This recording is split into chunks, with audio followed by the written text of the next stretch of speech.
Save. Okay. So, well, I've taught Sanskrit. I think it's wonderful that you'll have an interest, but just be aware of the enormous tapas involved in learning Sanskrit. And I don't know whether to say this or not, but I will say it just because Satyam. I've taught. I don't know. I'm not. I don't actually. I do teach Sanskrit, but I'm not sort of hired to teach Sanskrit. I've taught it many times. But whenever I've taught it, we start off with 20, 25 students. And then round about week 2 or 3, when we hit Sunday, that goes down to about 12. And then by the end of the first semester, we're down to 6. And then the second semester, if you finish the first semester, no, it's not true. Maybe we're the second semester, we're 4. And then by the second, and then if they hang in there, then those 4 will likely go on to the second year. But usually in the second year, it would have 3. We start off at, 2025. So this is Rutgers undergraduate students, and I've no reason to remember the inference: wherever there is smoke, there is fire. That's an absolute inference. But to say wherever there are 20 students in a class, we will end up with 3 is a faulty inference, because you can't, there isn't an absolute correlation there. But let's see what happens. Good luck. Thank you for Alice for organizing this. And we'll see how you all go. Okay. I'm sorry about last week. What can I tell you? I just forgot.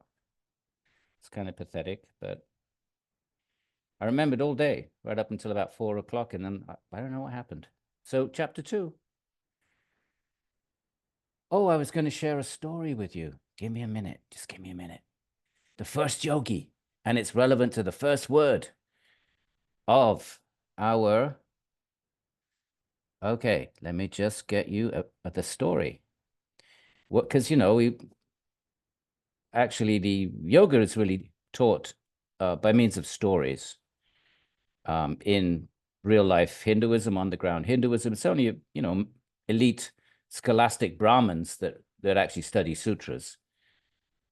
So give me a second. Yoga, I should have had this ready. Workshop. No.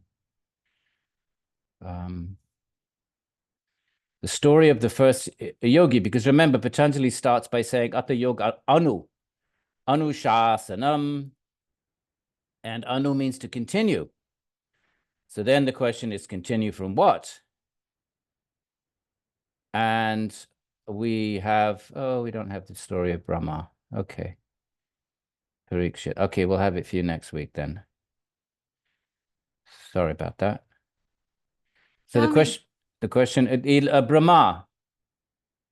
There are 2 stories from Brahma in the Bhagavad Purana. I had them in my, I thought I had them in my folder, Tales and the Workshop.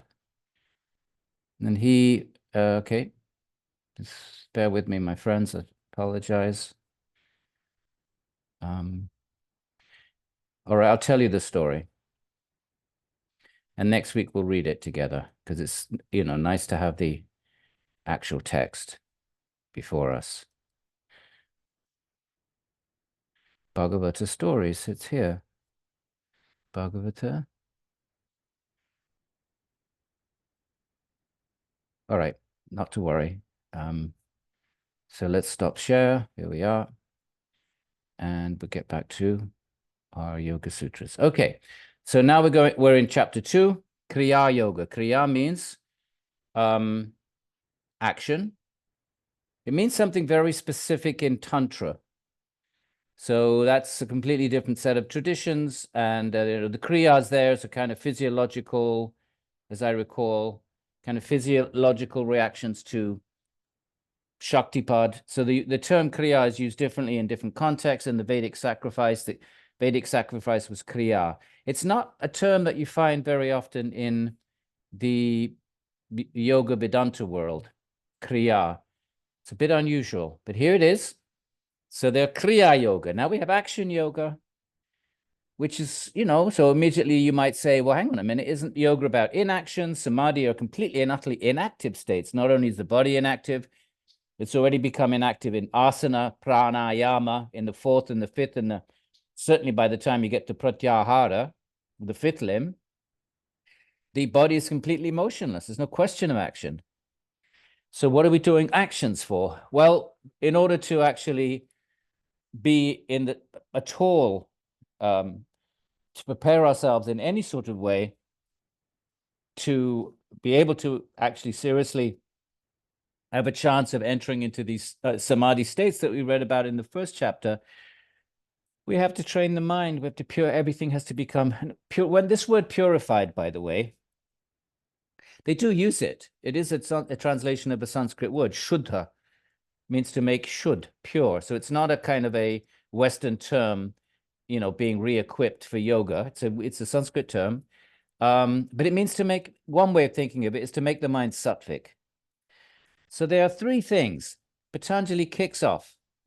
How do we begin? Let's say we are interested in the yogic path. We study the first pada. We become inspired. We're suffering enough. We haven't found any other solutions. So we read the text. They inspire us. They offer us this vision of a perfect, blissful, or at least a state completely beyond suffering, of eternal, infinite, our real ultimate self. Let's say all of that makes sense and resonates with some deep-rooted samskaras, maybe some practices we did in the past life. Somehow or other, it feels familiar. It makes sense. And remember, all of this talk of feeling familiar, making sense, intuition, that's all wishy-washy language. It's all in the language of yoga psychology. These are samskaras. There's no magic. There's no fuzzy-wuzzy. There's no fuzzy-wuzzy talk. So if you feel connected to something, this is our kind of modern New Agey sort of vocabulary. But all of these proposals of feeling connected, or intuition, all of that, if we were to translate that into more specific psychological terminology, would be the language of samskaras. That we have samskaras, we may not remember them, especially if they're from past lives. So we may have samskaras in the past life where we, maybe did some yoga practice, maybe had made some progress along the path.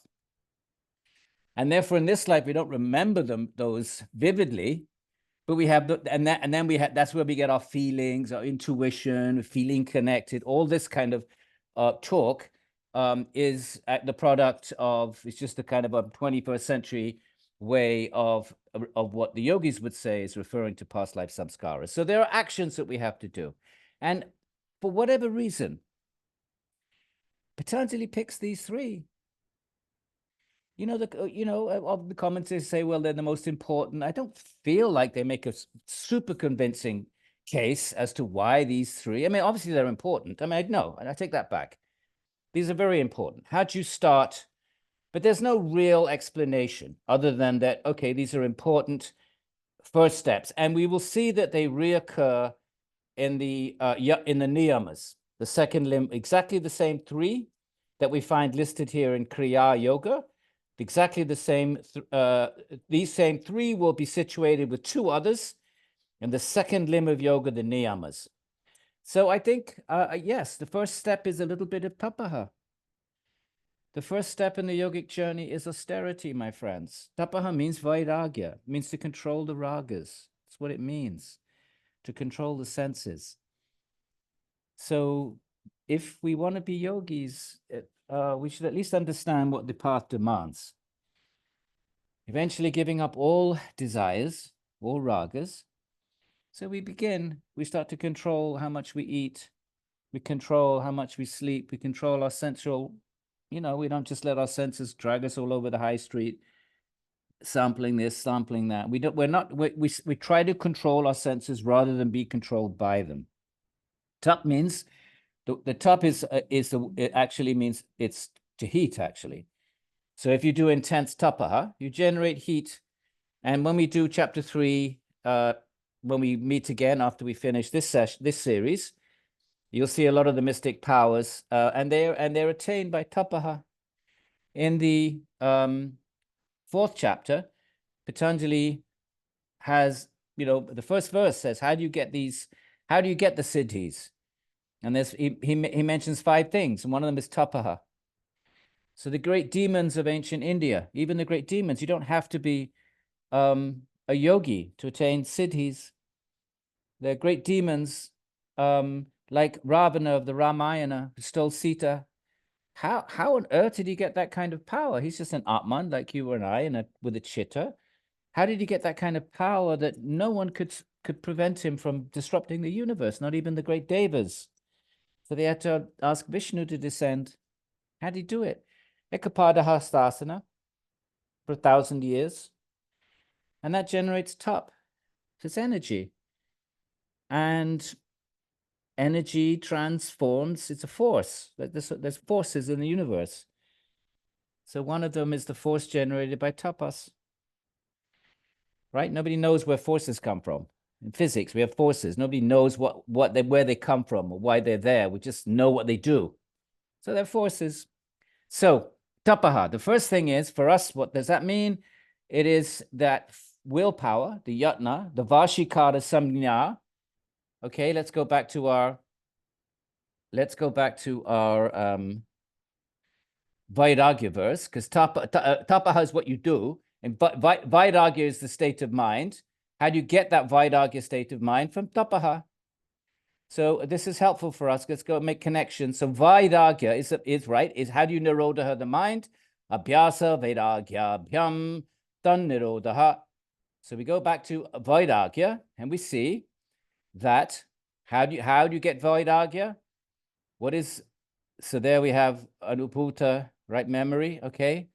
Those are the 5 vrittis. And how do you get Vairagya?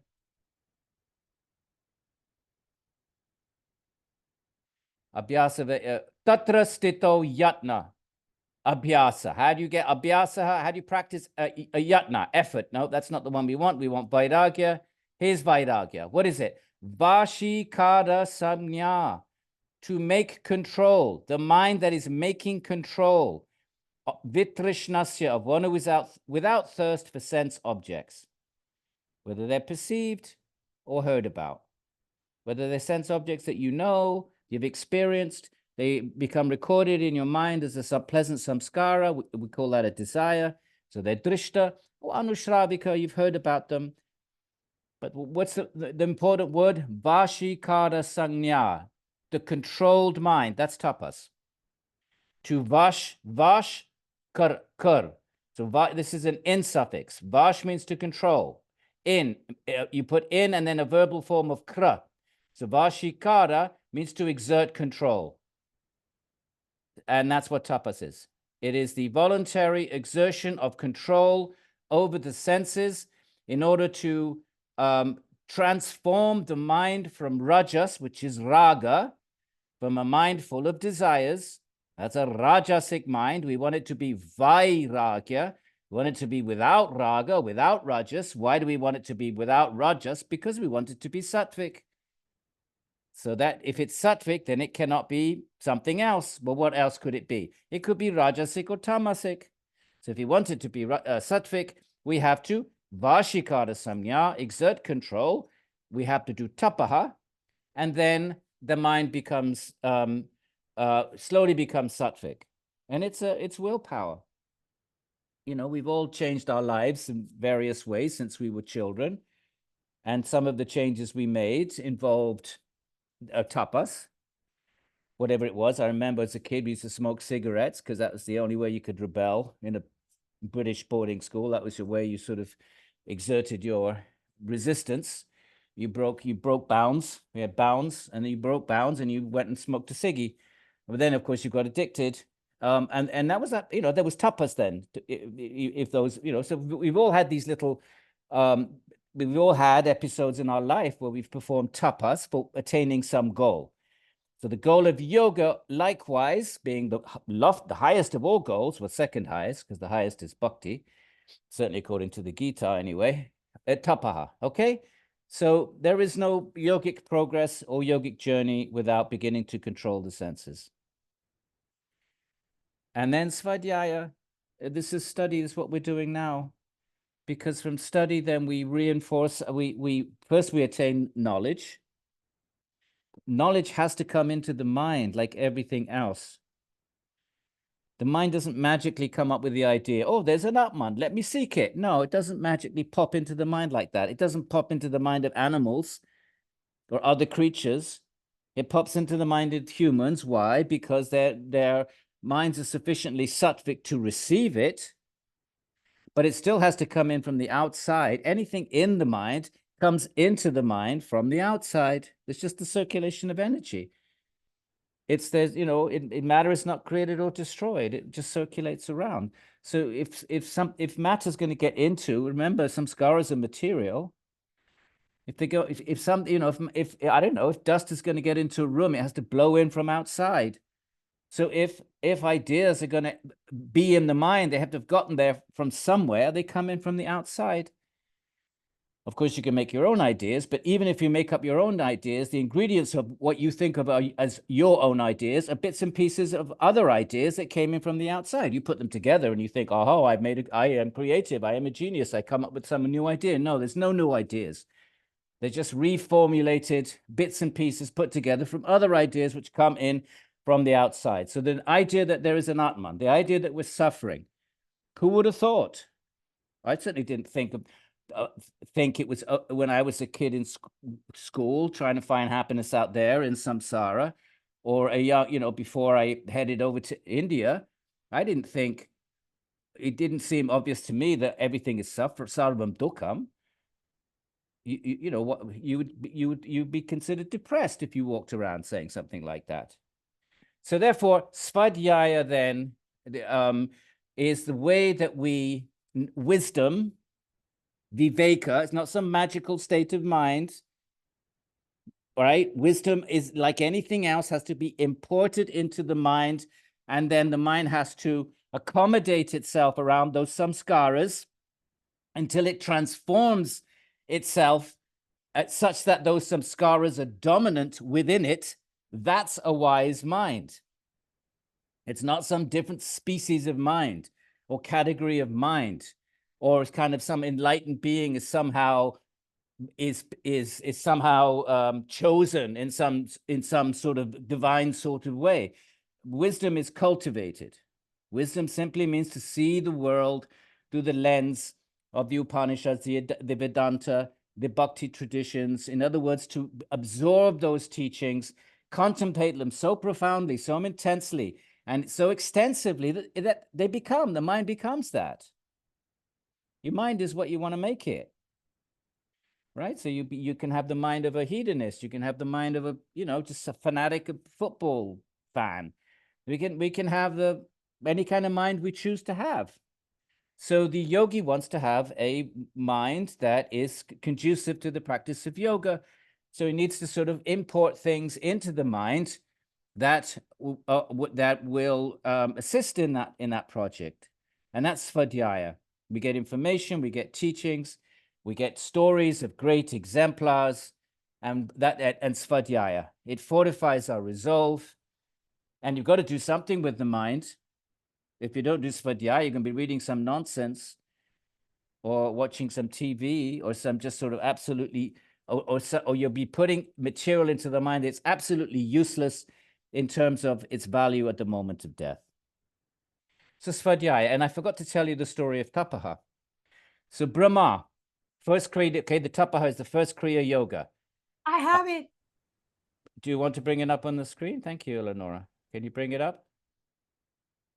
Or make me host. Make you co-host. Share screen. Okay, I remember. I go into the participants. So I go into participants, and then I look for E dot. There she is, Eleonora. And then I say, what do I do? More. What do I do? Hide profile. Hope is the correct one. How do I make you co-host? We've done it before. Why can't I remember more? Mute, play, lock, enable. Okay. Oh, don't worry. Don't worry, Lenora. Everyone's going to get annoyed if I keep doing this. I'll just tell you the story. So Brahmaji, he's the first created being. Okay. So Brahma is the living entity from the previous cycle. I was just studying this morning about the big bounce, which is a serious position being taken by physicists. It sort of, was been around a few decades and went out of favor and now seems to be making income. But big bounce, that the universe at a certain point it implodes into some kind of a black hole and then explodes back out again. That's actually the Puranic notion of cyclicality. You've all heard of cyclical creation. So that's interesting. Should we say a parallel anyway? So in the next cycle, all the entities that are not liberated from the previous cycle, they're put into some kind of tamasic state of hibernation. And from them all, the one that has the best karma, but didn't quite make it to liberation, in the next cycle becomes the first being. And he comes to, right? So he's Brahma, not Brahman, Brahma with the four heads. You see him on the iconography. You see a picture, usually up in the sky, even when the Buddha was born, that you see pictures of the Buddha's birth. They kept the Vedic gods. Of course, the Buddha was just part of Vedic culture. He was born a, Kshatriya warrior, prince in Bihar. So you see this four-headed figure. So Brahma comes to consciousness. Can you imagine? And he's the only being at that point. I guess all the other Atmans are still in a state of hibernation. They're still in a state of tamas, covered by tamas, like deep sleep. Can you imagine coming to consciousness? It's pitch dark, so you can't see anything. Your senses are there's no sense objects. You haven't created yet. There's no sound. So how would you even know you had eyes and ears if there wasn't an object to trigger an impression? So he can you imagine existentially coming to consciousness with no memory, meaning your memory is completely covered by tamas from the previous cycle, just as it is any birth, your previous births are covered. And he comes to consciousness, and there's two versions of the story. And one of them is he feels, so he has the sense of touch. He sees he's sitting on something, swaying, and it's a lotus. You've all seen the picture of Vishnu on the Karuna ocean, and the big stem coming out of his navel, and there's a lotus, and Brahma is sitting there. You might, if you haven't seen it, you'll see it. You'll run into it at some point. So he tries to climb down the stem to try to understand where am I? He doesn't even know who he is. Can you imagine how totally paranoid that would be? And of course, he can't reach Vishnu. It's a bit like Nebuchadnezzar in the Bible, trying to build a stairway to heaven. You cannot attain God by your brute effort. So Nebuchadnezzar, I don't know if I'm pronouncing that right, couldn't do it with his stairway. And neither could Brahma climbing down to see what is the origin of this lotus. He climbs back up, doesn't know what to do, realizes, okay, here's how it's connected. This way is the first yogi. His mind is useless. Realizes that his mind, and he's the most intelligent being in the universe. He creates all other forms. And he has he has a Prakritic body, but it's made of pure buddhi. The Devas' bodies are not made of gross Prakriti. They're made of sattvic Prakriti. So if you were to ask an ancient Indian, well, why can't we see the gods? They would say, well, because your senses are gross. Just like, the ants can't see us. Like lower types of living beings can't see us humans. And if they can, they have no idea what we are. So in the same way, they would say that we cannot see the gods because the gods' forms are made of sattva, and our eyes can only see gross, are karmically eligible to see gross bodies. In any event, here's a body made of pure buddhi. There's no tamas or rajas in it. Well, there's some rajas in it, but very little tamas. It's primarily buddhi. So he's meaning what? He's the most intelligent being in the universe. And he cannot figure out who he is. See, but because the information has to come from the outside, my friends. most intelligent being in the universe, whose body is made of intelligence itself, doesn't have a clue about anything. And so he just hears this voice, da paha, which is the first verse of chapter 2, the first word in Kriya Yoga. And the text says he heard I don't know what it is, the 7th and the 21st letter of the Sanskrit alphabet, something like that. It doesn't actually say tapas. The 7th, I can't remember the number, and you look it up, and it's tapa. Tapa. And somehow he understood what it meant. Now you could say, well, how did he understand? There was no language. Clearly language was triggered from a past life, and he had a past life, whatever, deja vu, sonic experience, and he knew what it meant. And then he sat and he was the first, and he did Chitta Vritti Nirodha. He understood my mind cannot figure anything out. So he stilled his mind. He followed the command, which was coming from Vishnu, and then Vishnu appeared to him. What a beautiful story. So Brahmaji, there's 2 versions of the story. I don't know which one Eleonora is circulating, but there's 2. So Tapa has the first one. Svadhyaya then is hearing, it's words. He heard. Svadhyaya is words. Before the printing press, people, obviously there were scribes, but writing was an elite enterprise. And so the kings, they had Brahmins, and they brought them in, and they wrote things down on parchments, and there were collections of texts, but the vast majority of people didn't have access to texts. And if you did, you might have a precious parchment that was handed down in your Brahmana family. Only the Brahmins anyway might have had a text or two, a written text or two. So knowledge was transmitted orally, and people had amazing memories. I met a Brahmin in South India, knew the whole 100,000 verse Mahabharata by heart. This is still probably no one left like that, but probably maybe a few. So knowledge was memorized. So that svadhyaya would have been oral. It doesn't matter if it's oral or written. The point is it's a word. Whether it's a sonic word or a visual word in the form of lipi, writing, what difference does it make? The word, wisdom, the word like tapa is spoken, it goes into your ear, and it goes into your mind, and it becomes a samskaras, and that's instruction. Or that same word is written down not in a sonic form. Of course, sound is much more powerful. If you read instructions from a pure soul, that those words are impregnated with a certain shakti. But still, the words can come out of a written form. Instead of going in the ear, they go in the eye. But the same job, they do the same thing. They leave an imprint in the chitta of information, of instruction. Okay, so Brahma just received one word. That's all he needed. Remember, he was the most advanced being in a previous cycle, so he was just at the tip of the of the ladder of becoming enlightened. He just needed one word to trigger it all, and he followed it. Bada boom, Vishnu appears to him. And the third thing is Ishwara Pranidhana, surrender to Ishvara. Here it is. Patanjali's a theist, my friends. Yeah, Ishvara, no, not some yogi, no. A distinct being, Purusha Vishesha, supremely omniscient, never been bound.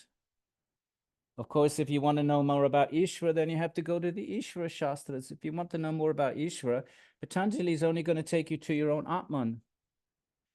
He has a contract. Atta yoga anushasanam. Yogas chitta vritti nirodha. Tada drashtu swarupe. That's the contract. I'm going to take you, now we're going to teach yoga. Yogas chitta vritti nirodha, and it takes you to drashtu swarupa. It takes you to your swarupa. I'm not going to take you to Bhagavan. He doesn't say that. It's not in the contract. Bhagavan's in. What is Bhagavan's role? To give, he gives you your swarupa. You want swarupa? Take swarupa then. You want bhakti? Well, you got to go to the bhakti shastras then. You want bhakti. Say you don't want Svarupa. I don't want Svarupa. I want Bhagavan. What's this Bhagavan? Well, okay, my Svarupa, that's fine. Okay, pick that up on the way. But what's this Bhagavan? There you have to go to the Bhagavan Shastras. That's Bhakti Shastra. Patanjali is a Jnana Shastra. He's an Atma Shastra. He's going to take you to your Atma. Pay attention to what the contract says. Third verse. What happens if you do Swarupa Chitta Vritti Nirodha? Tada, then what happens? Sanskritists, 62 of you. Tada kim bhavati, then what happens? Sutra number 3. Tada, if I do my Chitta Vritti Nirodha like a good boy, tada kim bhavati, then what happens? Drashtu Swarupa Bastanan, I get an experience of my Svarupa. Nothing about Bhagavan.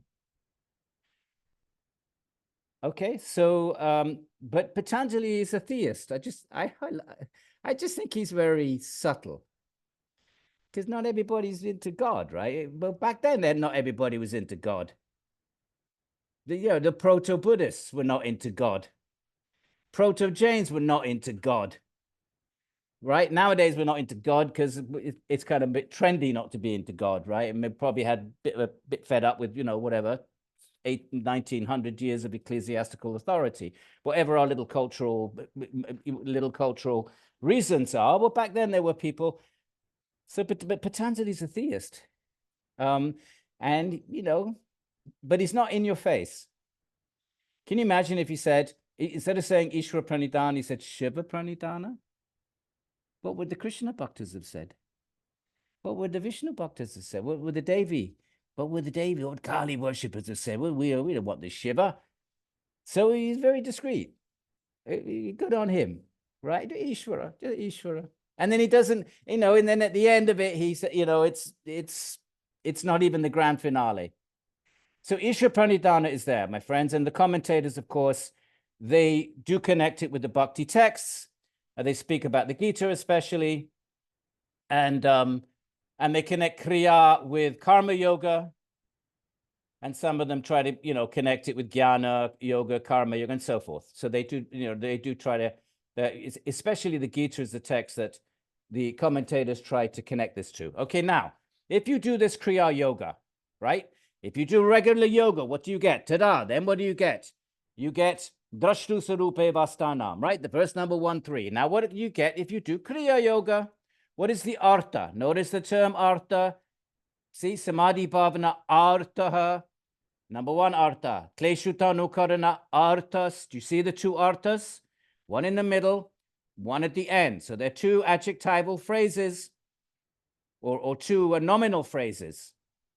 There are 2 reasons, artha or goals. Artha can be a reason, it can be a goal. Let's go with the goal or reason. Both of them fit fine. If I do my Kriya Yoga, what is the reason? What is the goal? Well, Samadhi Bhavana, it gives you Samadhi, right? Which after all now, which is what the first chapter was all about. So Patanjali wants to quickly reassure us.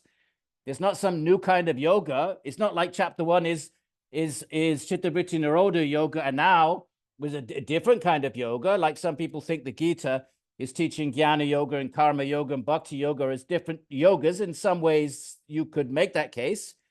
Although clearly Bhakti is being prioritized. It's not like that. This is a different kind of yoga, and you can do one or the other. No, this is Kriya Yoga, is Samadhi Bhavana, is to give you that yoga of the first chapter, Samadhi Pada. So not an alternative option.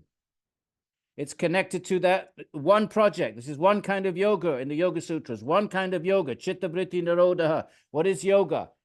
In the first, second verse, yoga, he's not saying yoga is either karma or bhakti or no. Yoga is Chitta Vritti Nirodha. It's dhyana, D-H-Y. Usually that's called dhyana in other texts. And of course, dhyana in Patanjali is the 7th limb, but normally it's the whole package is called dhyana in the Upanishads and elsewhere. So it's one kind of yoga being taught through the whole Yoga Sutras. Don't think this is another option. No, this is what we do to prepare ourselves for this Samadhi Bhavana, to bring about Samadhi Bhavana, to come into being. So the artha, see in the middle, the artha, break the word up in the middle, long A, line on the top, long A. So half of the A goes with bhavana, the other half goes with artha. With 2 A's joined together to become a long A. How do you do that in English? Line. Okay, how do you do it in Sanskrit?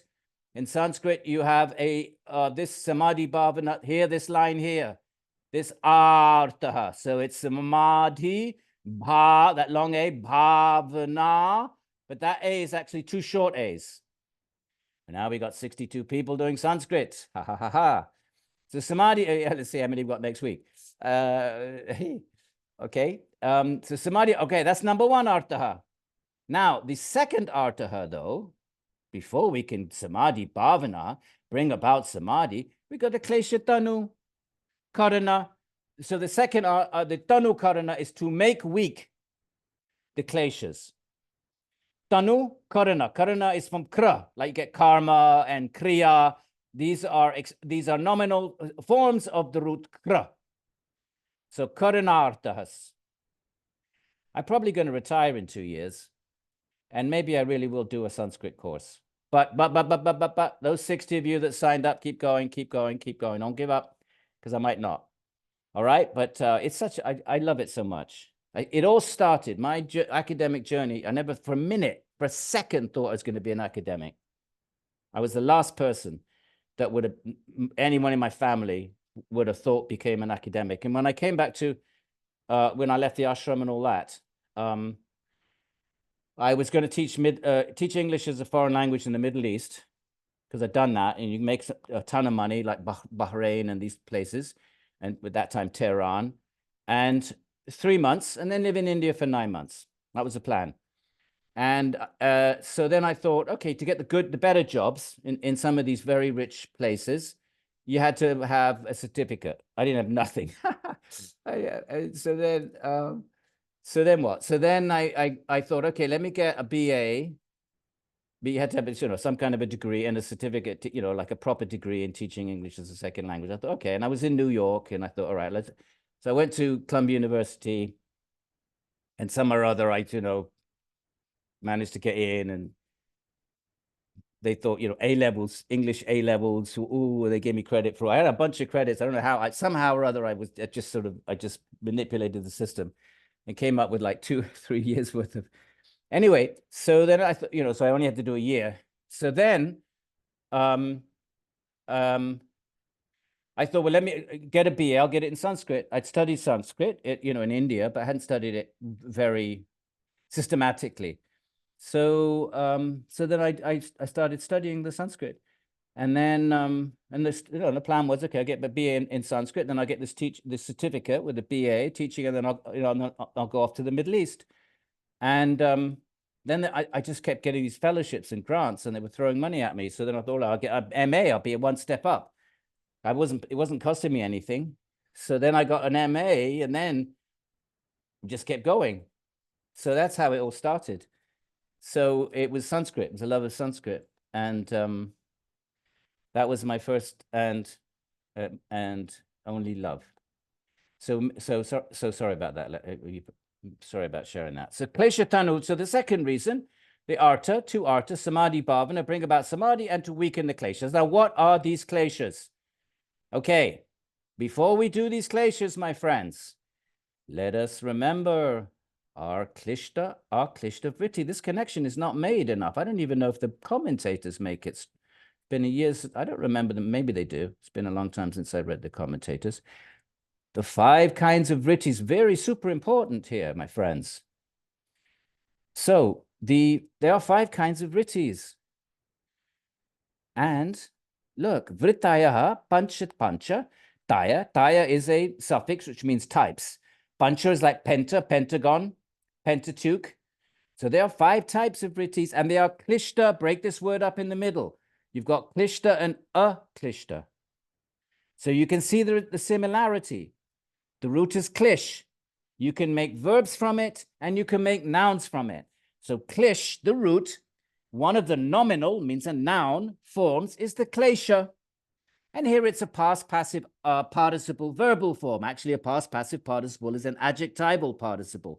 Klishta, they're either detrimental or aklishta, not detrimental. So now we've got klishta and aklishta vrittis. The klishta vrittis come from the kleshas. What do the aklishta vrittis come from then? The akleshas, the opposite of the kleshas. Keep that in mind. It's super important. Okay. I actually wrote a little something for you all, which I will share in a minute. So the kleshas then, what are these kleshas? The 5 kleshas are going to give us 5 kinds of klishta vrittis. And then we have the opposite. So, sorry, it's taking its time. All right, so these, what are the 5 kleshas, right? Because the kleshas have to be removed. Tanu karana. By the way, notice that the word tanu, oh, I went all the way down to 3. Notice that the word tanu doesn't mean to eliminate completely. It means to weaken. So thank you, Patanjali. We can still do serious yoga, even if we have some kleshas, provided we keep working at weakening them. So he doesn't say you have to have completely and utterly 0 kleshas. I like Patanjali. He seems a very generous soul. He's not fanatical at all. There's no imperative case. He never says, you must do this, you must do that. The Gita can be pretty heavy. Krishna can cause you fool, the fool, mudha, those who, fools do not accept me when I, several times, more than once, he uses the term mudha for a fool. So what are these kleshas? Let's see. Number 1, avidya, which is obviously the opposite of vidya. So here we have the Latin cognate video, videre, to see. Okay, here vidya is more wisdom, seeing in a more deep level wisdom sort of way. So, but if you remember the video, and so forth. So, the opposite, not to see, not to know, something. Well, we'll see what first he gives us the list, and then he will define them. Asmi is the first person singular of the present tense of the root us. Us means to be. The first person is I, singular. I am, asmi. Okay, I think in Greek it's esmi. Greek is the closest language to Sanskrit in the Western Indo-European part of the family. The closest is actually Old Persian. Old pre-Zarathustra, even before Zarathustra, way before Islam, way before the emergence of Islam. There was Zarathustra, way before Zarathustra. There is the Avesta, preserved in the gutters, the hymns, the ancient Iranian hymns. They're almost identical to the Rig Veda. It's like Spanish and Italian. So asmi, now ta is the state. Asmita is the state of I amness. So I am, and then the minute you add a predicate, I am, the I is the subject, am is the verb, and then most sentences, unless they're, most sentences have a predicate, they have an object. So the minute you finish the sentence, I am black, I am white, I am, then that is the state of false self. We don't know it's false self yet. We just know it's asmita, but we know there's some good asmitas. There's asmita samadhi. That can't be bad. That's only one step away from nibbija. So asmita samadhi is obviously a different kind of asmita, state of I am, than the one which is a klesha, which is an impediment to yoga. They can't be the same thing. So right there we have 2 notions of what am I? We'll get back to this. So Ashmita is the second klesha. And then we have raga, desire. And that's where we get our, raj. That comes from the Sanskrit root raj, which is, raj means can mean to burn, to shine, can also mean dust, raj. So it has, if you look up these, once you Sanskritists you won't be ready for a good year or 2. But once you start translating, you go online and you type in Monier Williams, Advanced Sanskrit Dictionary. Alice, you might want to make a note of it now. Monier Williams, Advanced Sanskrit Dictionary. And it's not been surpassed in 100 years. I use it. Still, it was way back. Don't read the introduction, though. He says, well, I am translating the Sanskrit, so give the opportunity to Western scholars to convert the Indians of India, the subcontinent, to Christianity, and we should study their traditions, and that we know more about their belief systems, and that will aid us in our conversion of the natives. So don't read that bit. But actually the dictionary is excellent. Of course, he had all the Brahmins do it. You don't get no credit. all these colonial scholars. They had all these Brahmins do all the work, and then history forgot about them. So, you know, Monia Williams gets his name on the front cover, but I'm sure he had a whole team of people helping him in that endeavor. So if you look up in Monia Williams, the word Raj, the Sanskrit root, then you'll get all, you know, then they'll give you some of the various derivatives, nominal, noun forms, and verbal forms. So raga is one coming from Raj. So we raga, here it is, and rajas, one of the three gunas. And then dvesha, a bit like klesha, dvesha is an aversion. And abhiniveshaha, a bit of an unusual word. Well, not that unusual, which is clinging to life. These are the kleshas. So let's put this together then. Kriya Yoga, right? These three things. Tapaha, when we start to control our senses. Tapaha means to control the senses. The eye, the ear, the nose, the five senses. Control the sensual, objects of the senses that we control the contact of the senses with the sense objects. Start to control that and indulge in sensual activity to the extent that's necessary to maintain a body-mind in a healthy state, not for enjoyment. If you're still seeking enjoyment to the extent that we seek enjoyment, if it's very intense, then our yoga will be weak. To reach the goal of yoga, one has to be free of every single desire. There's one desire, it will disrupt the sattvic mind, and consciousness will latch onto it. So therefore, that's why we have to purify all the desires, purify them, and replace it with knowledge, not just purify. We have to realize that these desires do not give us the happiness we seek. We have to realize that, experience that, see the truth of that. Otherwise, you see so many people where they run into ashrams and they all take sannyas, 1 year, 2 year, all walking around, all big sannyasi. And then 2 years later, what happened to Swami, Smilananda? He went off with some 18-year-old. Oh, my friends, I've been 45 years in the game. You don't want to know how many swamis I've seen running off. Well, at least they gave it a go. I don't want to criticize, but you can't do it prematurely. You've got to do practices to transform the mind. Otherwise, it's all ego. Want to be a big yogi, making a big show, big swami. It's all ego. So this is what Kriya Yoga does discreetly in our own, private spaces. Tapaha, start to control the senses. Do a lot of study. Get that wisdom into the head. Your mind is nothing other than, the mind is an empty thing. It's an empty, it's an empty thing. It's only when we fill it with samskaras and then we perceive the world through the samskaras that are sitting in the mind. If there was no samskaras in the mind, you wouldn't even, there'd be no recognition. You wouldn't know that's a tree out there unless you had a samskara telling you, oh, that's a tree. How do you know? Well, I've seen so many trees. If you had no samskaras in the mind, you would just be looking at energy. I don't know if that's good or bad, but it'd be bad actually, because you'd be hopelessly confused like Brahma. So we get to put the samskaras in our minds that then formulate the lens through which we perceive the world. Okay, so if you grow up, and obviously family, society, culture has a lot to do with that. And many of us, we had to struggle to break away from the presuppositions of our societies and, well-meaning families, not a criticism, but we had to sort of, change that paradigm. It's kind of hard for us, much harder than if you've been born in a yogic family, which Krishna says, if you don't finish the journey, remember the end of chapter 6?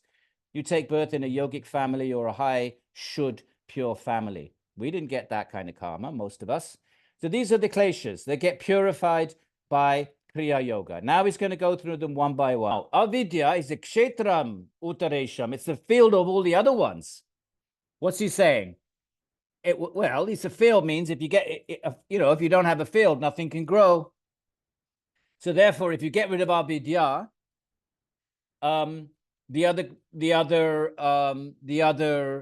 kleshas cannot exist. In fact, Vedanta, some Vedantins say, why do you talk about, they don't say it impolitely, but they just to make a point, make the same point Patanjali's making here.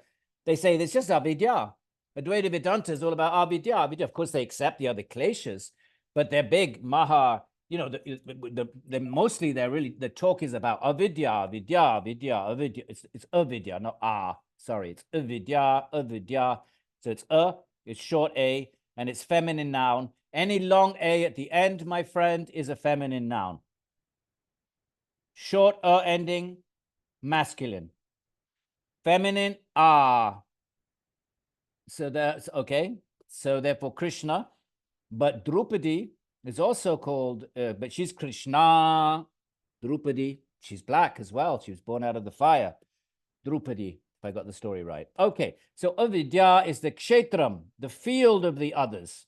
There's a whole chapter in Gita called the Kshetra Kshetrajna, the field and the knower of the field. It's a Jnana Yoga Sankhya chapter. I can't remember which chapter it is, but it's after 10. So it's the Kshetra is a field. So it's the field of the others, and whatever state the other kleshas are in, they can be prasupta, latent, tanu, weak. Where do we have tanu? Where do we have tanu? Let's make our connection. What do you do with Kriya Yoga? Klesha tanu, there's your tanu.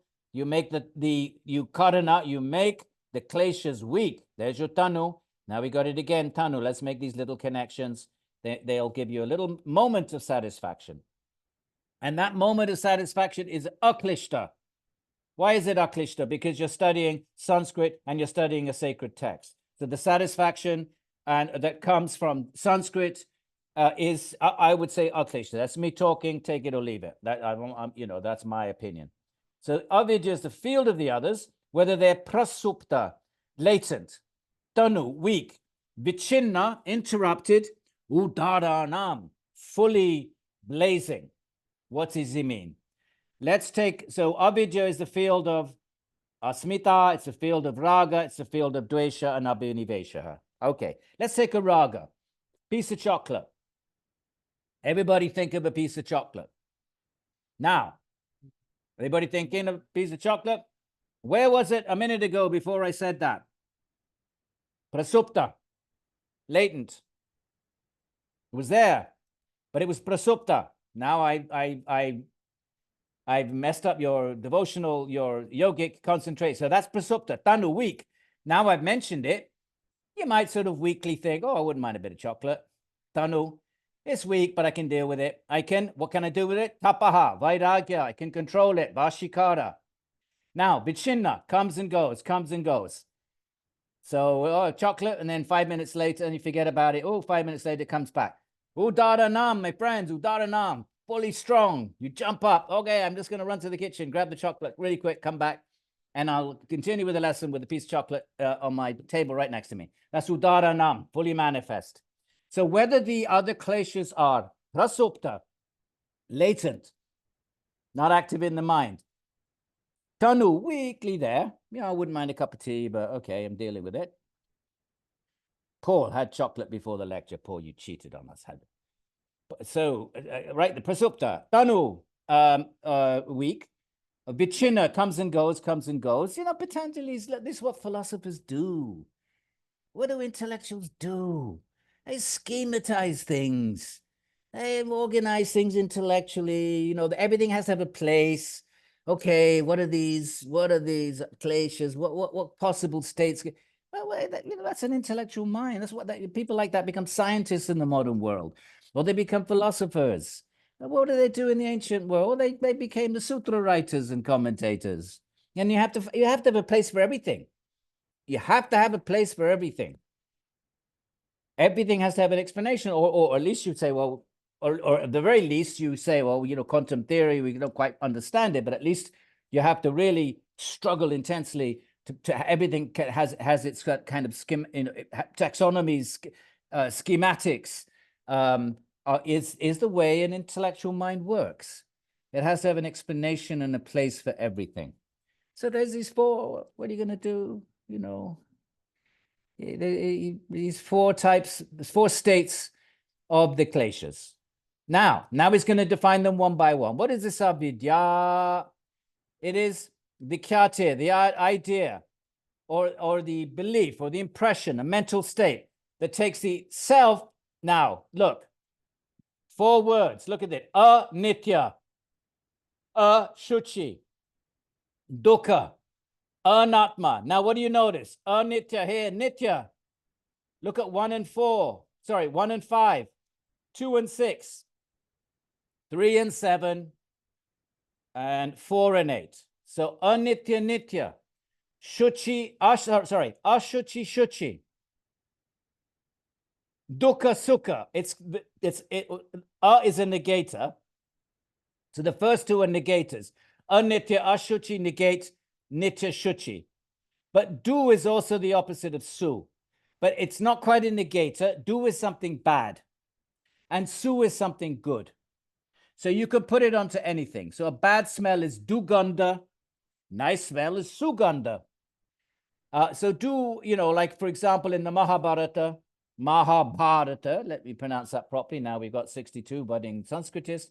Mahabharata, all of the Kurus are du. I don't know why their mom called them du. Duryodhana, Dushasana. What kind of a mother would call a kid du? Well, it's an epic, but so they're all 100, but the Kuru brothers are all du. So that's bad. Originally, the word meant a ka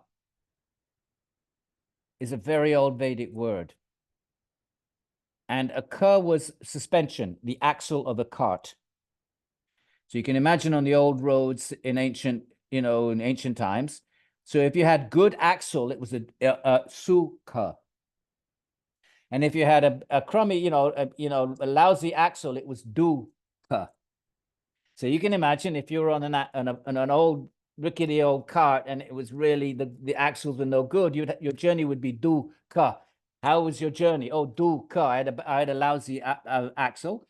Or how did somebody else? Oh, I sukha. I had a good axle, and then the word then just sort of from that origin, which if you look at the etymologies of words, they're quite fascinating. So then it becomes just happiness and distress, sukha dukkha. Okay. And why we're doing this, Gita, here, ragadvesha. Ragadvesha. Look at it. Ragadvesha viyuktastu.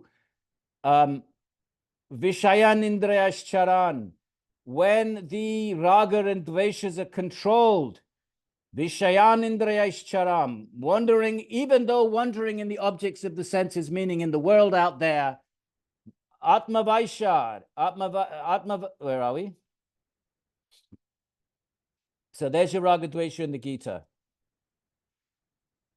You'll see it in 264. So sometimes we can make these little. I'm not very good at doing this. So let me go over here. Oh, forget it. I'm just gonna. Okay, forget it. Okay, there's your ragadvesha. See it? 264. So Make it smaller. The Gita is the agenda of the Gita is not Chittavritti Nirodha. It wants to teach Arjuna how to be in the world and act in the world, and Krishna, but you still have to do ragadvesha. But Krishna is saying you don't have to go to the forest for that. The real sannyasi is somebody that I don't know how to do this, but I'll forget it. Right, but there's your ragadvesha. What you have to give up is desire for the fruit. You don't have to give up action, and that, of course, is the teaching of karma yoga in the Bhagavad Gita. But there's your ragadvesha. Okay. Now, so now we have an adjectival phrase. We have 4 words, the complete opposite of the next 4 words. So anitya is the opposite of nitya. Ashuchi is the opposite of shuchi. Dukkha, I just explained, is the opposite of sukha. And anatmasu is the opposite of atma. Okay? So Sanskrit is the negator. But if a word begins in a vowel, you can't have atman, then you put an n. So atman. Or if you want to say there is no God, ishvara. So you can put on any noun if it begins with a consonant, and you negate that noun. Vidya, we just had avidya. Klishta, aklishta. But if that noun that you wish to negate begins with a vowel already, especially an a vowel, then instead of an a, you put un. So here you have anatma, atma. So what is this avidya? It is the idea, thinking, believing the self to be the non-self. What's the self? Chitti Shakti. It's pure consciousness. What is the non-self? The body-mind. Believing happiness to be really suffering. What we take to be happiness, our little Kodak moments, our little Ben and Jerry's, our cappuccinos, our, pizzas with, with shiitake mushrooms, my friends, and fresh basil. We think that's happiness, but it's dukkha. Because why? Adyantabanta kunteya nate shuramate Buddha, Krishna says, because they have a beginning and an end. All right, so therefore, ignorance is the idea that takes the self to be the non-self, that sees the self in the non-self, that takes happiness to be, what's really suffering, that takes to be pure what is impure. This body is impure in a certain way, right? If you peel off the first layer of skin, you become a monster. You become grotesque. People run away from you. If you take out all the fluids from your body, your guts, and all your excrements and your bodily fluids, it's just, most people anyway. You have to be careful nowadays. You have to say, but most people would find that rather, that we consider it to be impure, wouldn't we? And that's why we have, toilets, and we have places which are separated from other eating areas and living areas. So we take pure, and that the whole body is like that from a yogic point of view. We have to work very hard to keep it pure. We have to wash it and so forth. And we take the eternal to be the non-eternal. The body is not eternal. So what's ignorance? It's to think we're body-mind. What are we really? We're the pure, eternal, blissful soul. And what do we think we are? We think we're these not eternal, not pure, pain-bearing, non body and mind, the not self, the anatma. What is the not self? The body mind is the not self. And then why is it dukkha? Because we get sick, we get injured, and we get old, and then we die. So, and it's impure in the sense that the body, it's kind of gross if the minute you stop paying attention to it and stop controlling it, the obnoxiousness pours out of the body. So if you think about it very carefully, and anitya. Okay, so that's ignorance, to take the body and the mind to be the self. And once you've done that, once you've made that move, then what's asmita? What's ego? It's just a reification. It's just a continuation of that ignorance. It's an extension of it. Once I take the self to be, I think I'm body-mind, which is not myself. My real self is the Atman. Once I've made that step, then in every birth, I have a very particular body-mind. It changes from birth to birth. So now I think I'm a Caucasian male, whatever I think I am. So what is it? How does he put it? Drig, the seer, he likes this word. He likes this word. What's the goal of yoga? What is the goal of yoga? Right? Here. What's the goal of yoga? If you chitta vritti nirodha, what happens? The drashtuhu, the seer. It's the same. Drik is just a nominative singular. Well, you can have drashtra. Drik is just another form of the same root, drish, to see. Okay, so the seer here, it's the genitive, uhu. Then drashtuhu. I won't give you too much Sanskrit because there's only 60 of you doing it, and there's loads more who are not. But you should all do it, my friends. Come on. What do you want? Dementia, senility, or Sanskrit? That's the choice. That's it. There's no middle path. There's no middle path. We either will become senile, merrily, in old age, or we learn Sanskrit. That keeps your brain active, my friends. Give it a go. So the seer, the drik, what is this asmita? the Siya and the Darshana Shaktis. The Shaktis, you know what Shakti is. The Shaktis, the powers of sight. What are the powers of sight? The Karmendriya, the Gyanendriyas and the Karmendriyas. Well, specifically the Gyanendriyas are the powers of sight. Now, those Gyanendriyas, sometimes they're called Indriyas, sometimes they're called Shaktis, sometimes they're called Pranas. Those 10 things, right? You've got the Karmendriyas, which are the Indriyas, the instruments that allow you to function. They're mechanistic. They're the legs, the arms, the anus, the genital, and the tongue in the sense of eating, in the sense of speech, rather. Those are the karmendriyas. They allow you to do work in the world, to do your karma, to act in the world, either yogically or bogically. That's your free will. But you need instruments to enact your free will. You need equipment. So therefore, you receive a body, and that body has these 5 karmendriyas. So locomotion, you can walk, you can pick things up with your arms, you can digest food, you have an anus, you have a genital procreation, and you have your tongue for communication, I suppose. Then you have your gyanendriyas, which is how you receive knowledge. How do you know there's a world up there? If you didn't have the 5 senses, you would be like Brahma on top of the lotus. He had his 5 senses, but there were no sense objects. There was no objects, hadn't been created yet. So there wasn't sound or anything. There was just the lotus that had been created. That was coming out of nothing else. There was a wind, actually. So there are 5 ways that you attain knowledge. And some, karmically, some creatures have 4, some have 3, some have 2, like an earthworm. You can't see, can't smell. It has taste and touch. Can't hear. It's karma. Trees have only 1. Who was that yawning? That was a big old yawn. Did you all hear that? Oh, you're gonna have to mute everybody. You talk. Okay. All right. Good. Okay, so where were we? All right, here we are. So now what is this ego? So now we have the seer.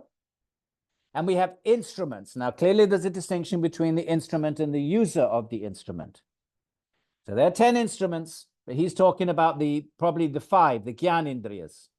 Now, they're external. They're part of the gross body and the subtle body. The pranas are part of the subtle body, and then the gross body actually has the instruments of eye, ear, nose, and touch. The whole body is touch. It's skin. So these are they have shaktis. What is Shakti? The word Shak means to enable, to allow something to happen. Shakti. So Shak is, like we've had this before. Remember in Hindi, maine kar sakta hu. I'm not able to do something. Aap kar sakte hain. Can you do something? Do you have the power? Kar sakte hain. Right? So the same word in Hindi goes back to this word Shak, which means to have the ability, but it has more of a sense of power. So these pranas, the pranas are subtle energies, which maybe science could encounter them one day. In principle, it should be possible. But anyway, they're materials. They're not beyond the reach of empirical science if they're there. But the subtle physiology claims that there are these 10 pranas, which Sankhya calls indriyas, and which sometimes are called shaktis. So here he's calling them shaktis. So the seer and the powers of perception, which are 2 different things, ekatmata eva, as if they were one and the same. We think we're the body. The body is an instrument. The mind is an instrument. It powered by subtle energies called pranas, subtle forces, 1 to each sense. So to think, it's just an extension of avidya, a little bit more specific, because our darshana shaktis, each species has different darshana shaktis. The dog has a seeing shakti more than we do. They smell better than we do.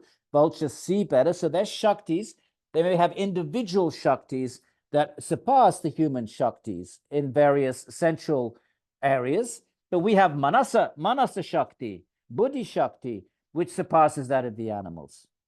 But these are all just karmically temporary.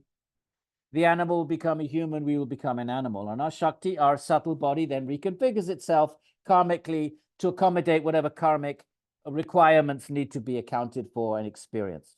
But to think, whatever these darshana Shaktis are, whether you're a dog or you're a tree or you're a bug or a human, to think that the Siya, which of course is just pure consciousness, Chitti Shakti, there you have it, Chitti Shakti, in other words, Shakti. The Chitti Shakti is the word for consciousness, not Chitta with a double T. No, no, no, no. The Chitta with a Chitta Vritti Nirodha, two T's. Don't get that confused with one T, my friends. Completely and utterly different word.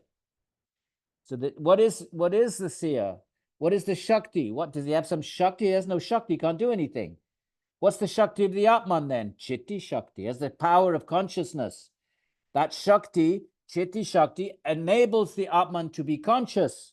And that's the difference between matter and spirit. And yoga is quintessentially dualistic, metaphysically. There must be a substance that underpins the quality of awareness. It's dualism, classical dualism, making a comeback in the philosophy of religion. And we hope will make greater inroads. Got some good folks here at Rutgers working on substance dualism. Okay, so to think that the Siya and the powers of sight, to think they're the same, they're not. I always like to give some of you have heard me give this little story. Forgive me if you have. Imagine you're a deep sea diver or a spaceman for that matter. Imagine you got out of Apollo, whatever, what was it, Apollo 11? It splashes in the ocean. Apollo 5, can't remember, and then the US, the Coast Guard comes, well done, came back from the moon, and they pull you out of the spacecraft, and you get on the craft, and then they say, okay, you can take your outfit off now. You don't need to wear that big, heavy, clumsy space outfit. And you say, what are you talking about? What outfit? You say, oh, you're wearing the spacesuit. No, what do you mean? It's me. That's what he's saying. To confuse the Siya and that spacesuit is an instrument. It has a Shakti. It allows the spaceman to communicate through a little microphone, to breathe, recycled oxygen, whatever it is. It has its Shaktis. It's designed to enable the spaceman to function in a certain environment. To think that the seer or the being and the suit, the instruments of perception are the same thing. We would think the person was a bit mad. They wouldn't want to take off their spacesuit, and they think, no, how can I take it off? It's who I am. Well, that's what we are, from the yogic point of view, a bit mad. One of the words for avidya is moha, madness, illusion, moha. My daughter is called Mohini. Don't tell her that. But then moha is another meaning, which means the enchantress. It's an incarnation of Vishnu who enchants all the demons. But actually, moha means the bewilderer. It can also mean the enchantress. I tell her it means the enchantress. That's a nice word, enchantress. But really, it means the moha. Moha is another word for avidya. I'm still waiting for her to say, Dad, why do you give me such a weird name? She hasn't yet. She's 23, so we may be good to go. Okay. Now, so that's the second. So, okay, what's raga? Sukha-anushayi, the pursuit of happiness. You can either take it as the flowing after happiness, or you can say it's anushayi. It's sort of dependent on happiness. What does this mean? What is happiness? How do we know what is happiness? How do we know? We don't randomly say this thing is happiness. No, happiness is memory. When we pursue happiness, right? Raga is something you pursue. It's a desire that impels action. All right. Now, why do we pursue one thing and believe it to be that it will give me happiness? Because we have a memory of it. We have a memory of it. In the past, it gave me happiness. Right. Let's go back to our Ben and Jerry ice cream. All right. I had this nice flavor, caramel, walnuts or something. Very nice. I had it a few times and I have a memory of it. And then I maybe I'm in the supermarket and walk past, you know, and I see it and it triggers that memory. And that memory, because it's pleasant, what's the difference between a memory and a desire? Nothing. The desire just has it's a certain shakti. Most memories don't have that shakti. If I put my keys down on the table, there's no shakti there. I pick them up. There's no shakti there. You know, I'm not feeling impelled. Oh, put your keys on the table. Pick them up again. Put them down. Pick them up. Oh, that was so nice. That'd be weird. No. So what's the difference between a desire and just a random sort of useless memory, right? Like walking up the stairs and I make a left of the bathroom. I know where the bathroom is. Make a left. There's no shakti on me. But when an experience, right? It comes from experience. I walk up the stairs, I experience making a left. That's an experience. It gets recorded. So my Ben and Jerry ice cream is not different in a psychological, metaphysical sort of way. I have my ice cream, but that memory has a shakti, which impels me or puts a lot of pressure on me. I have to do tapaha on it to resist it. If I want to be vairagya, let's use our language. So that memory of the Ben and Jerry ice cream has a shakti. And that shakti is to reenact, to reindulge. It was good in the past, then it will be good today. And that's a raga. It's the pursuit of happiness. And what is happiness? Nothing other than pleasant memories that we wish to recreate and re-experience. And Dvesha is the same. It's dukkha anushai. One is sukha anushai, dukkha anushai. As a raga impels you to pursue something, a dvesha impels you to avoid something because it was because of a negative memory. The psychological principle is exactly the same. They're both memories of experiences. One is pleasant, you wish to re-experience, recreate, and the other is unpleasant. Okay, these are the kleshas, my friends, and abhinivesha. This clinging, it's clinging to life, but it's the commentators are very clear. It's really fear of death. Why do we cling to life? Because we think we are the body minds. And then the body gets threatened. And because we think we're body minds, when it gets threatened, we think we will cease to be. Nobody wants to cease to be, although some people want to commit suicide. I had a message this morning from somebody who expressed something like that. But so don't do it, my friends. No, don't. If things are bad, don't do it, because the subtle body, if you commit suicide, you solve nothing. Whatever pain you have in your mind, your mind leaves the body. You kill the body. That mind now, with the same pain, now goes into a disembodied state. With the same, whatever that suffering was, that drives someone to suicide. The Indian texts say you become a ghost. Not forever, but for a karmic period. So a ghost is a jati, a species, one of the 8,400,000 types of life forms.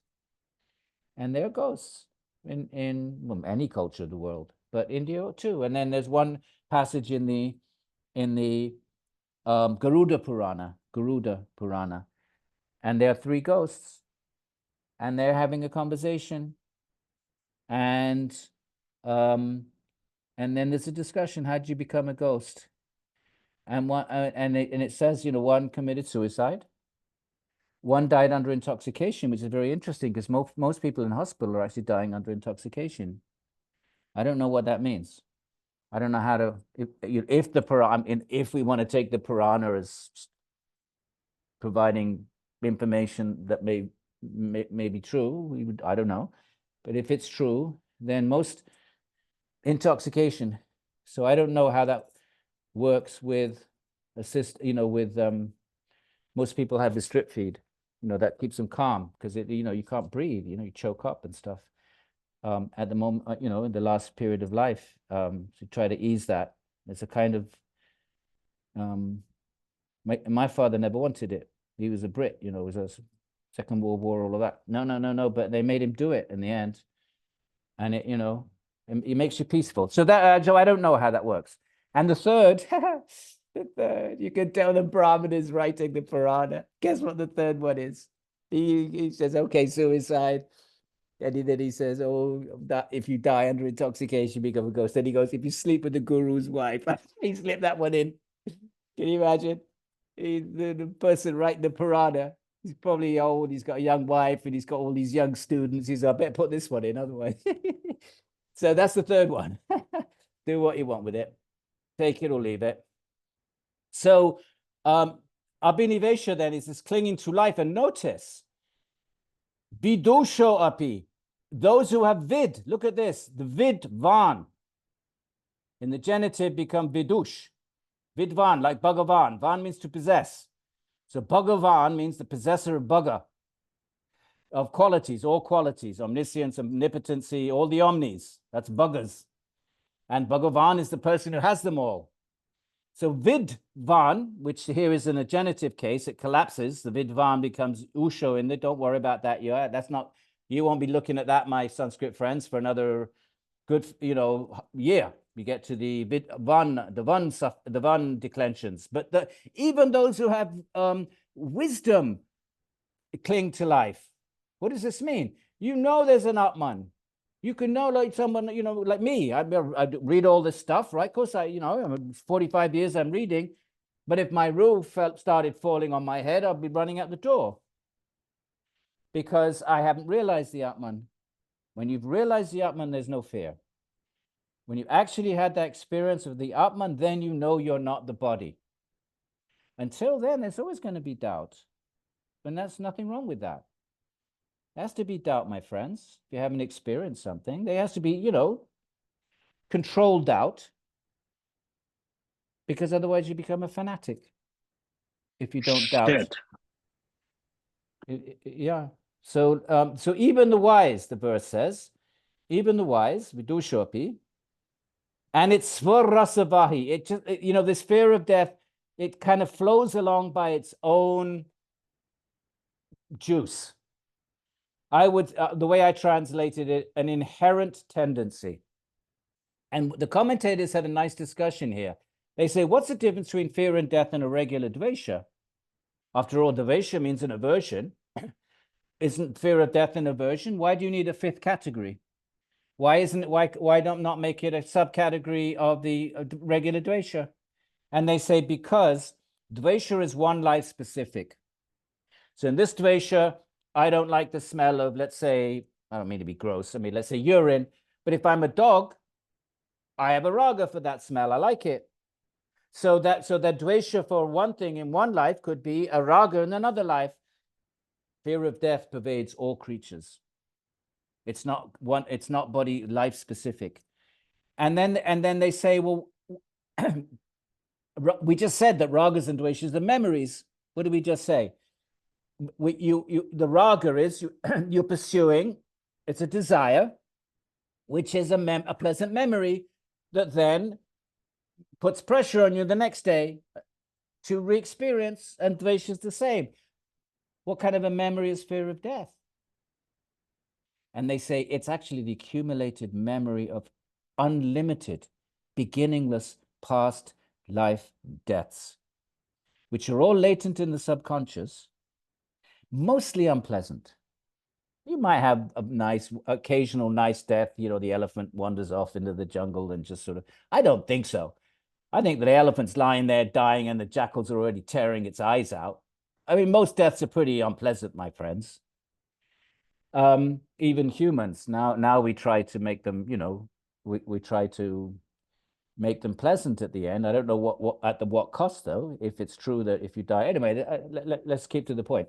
So the fear of death is not the same as a regular dvesha, which is kind of specific to one life.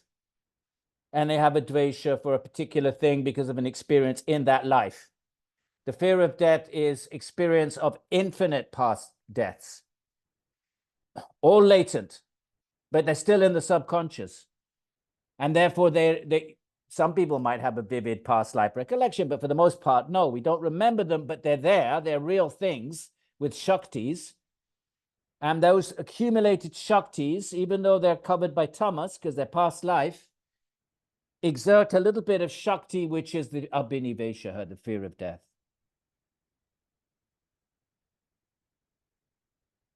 even the wise, those who know the Atman. But if they haven't seen it, if they haven't had drishta, if they haven't had Svarupa Vastanam, Sutra number 3, all their knowledge is ultimately what? Samskaras in the mind. Samskaras in the mind. Might be immensely learned. Learning is not enlightenment, my friends. And so then when death really comes, those samskaras in the mind, they're going to help.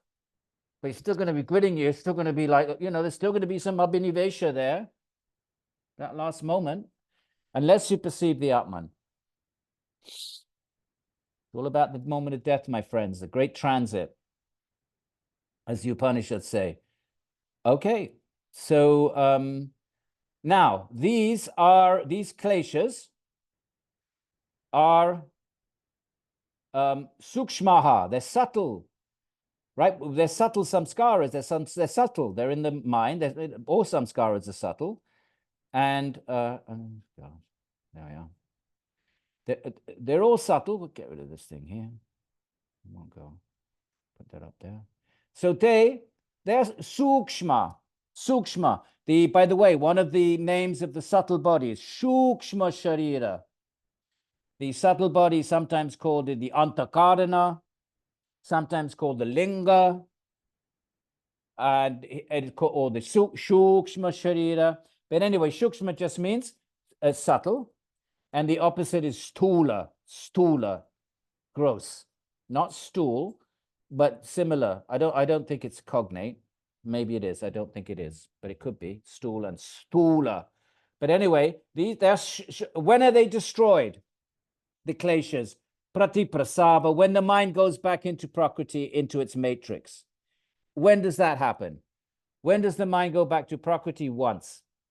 That's after you become liberated. The body goes back to Prakriti at the end of every life. Not the subtle body. Not the Shukshma Sharira. Because otherwise there would be no karmic, what would keep your karma, your memories are all in the subtle bodies. And the memories are of your actions, which are then bound to the reactions, bandhana. So where is that bondage tethered? It's tethered in the subtle body. So, therefore, when does the subtle body go back? When are you liberated from that? Once. And that's when you attain that Sarupa Vastanam, that's it. You live out the rest of that life because the karma's already been activated at the moment of birth. I'm just going to throw a log in the fire.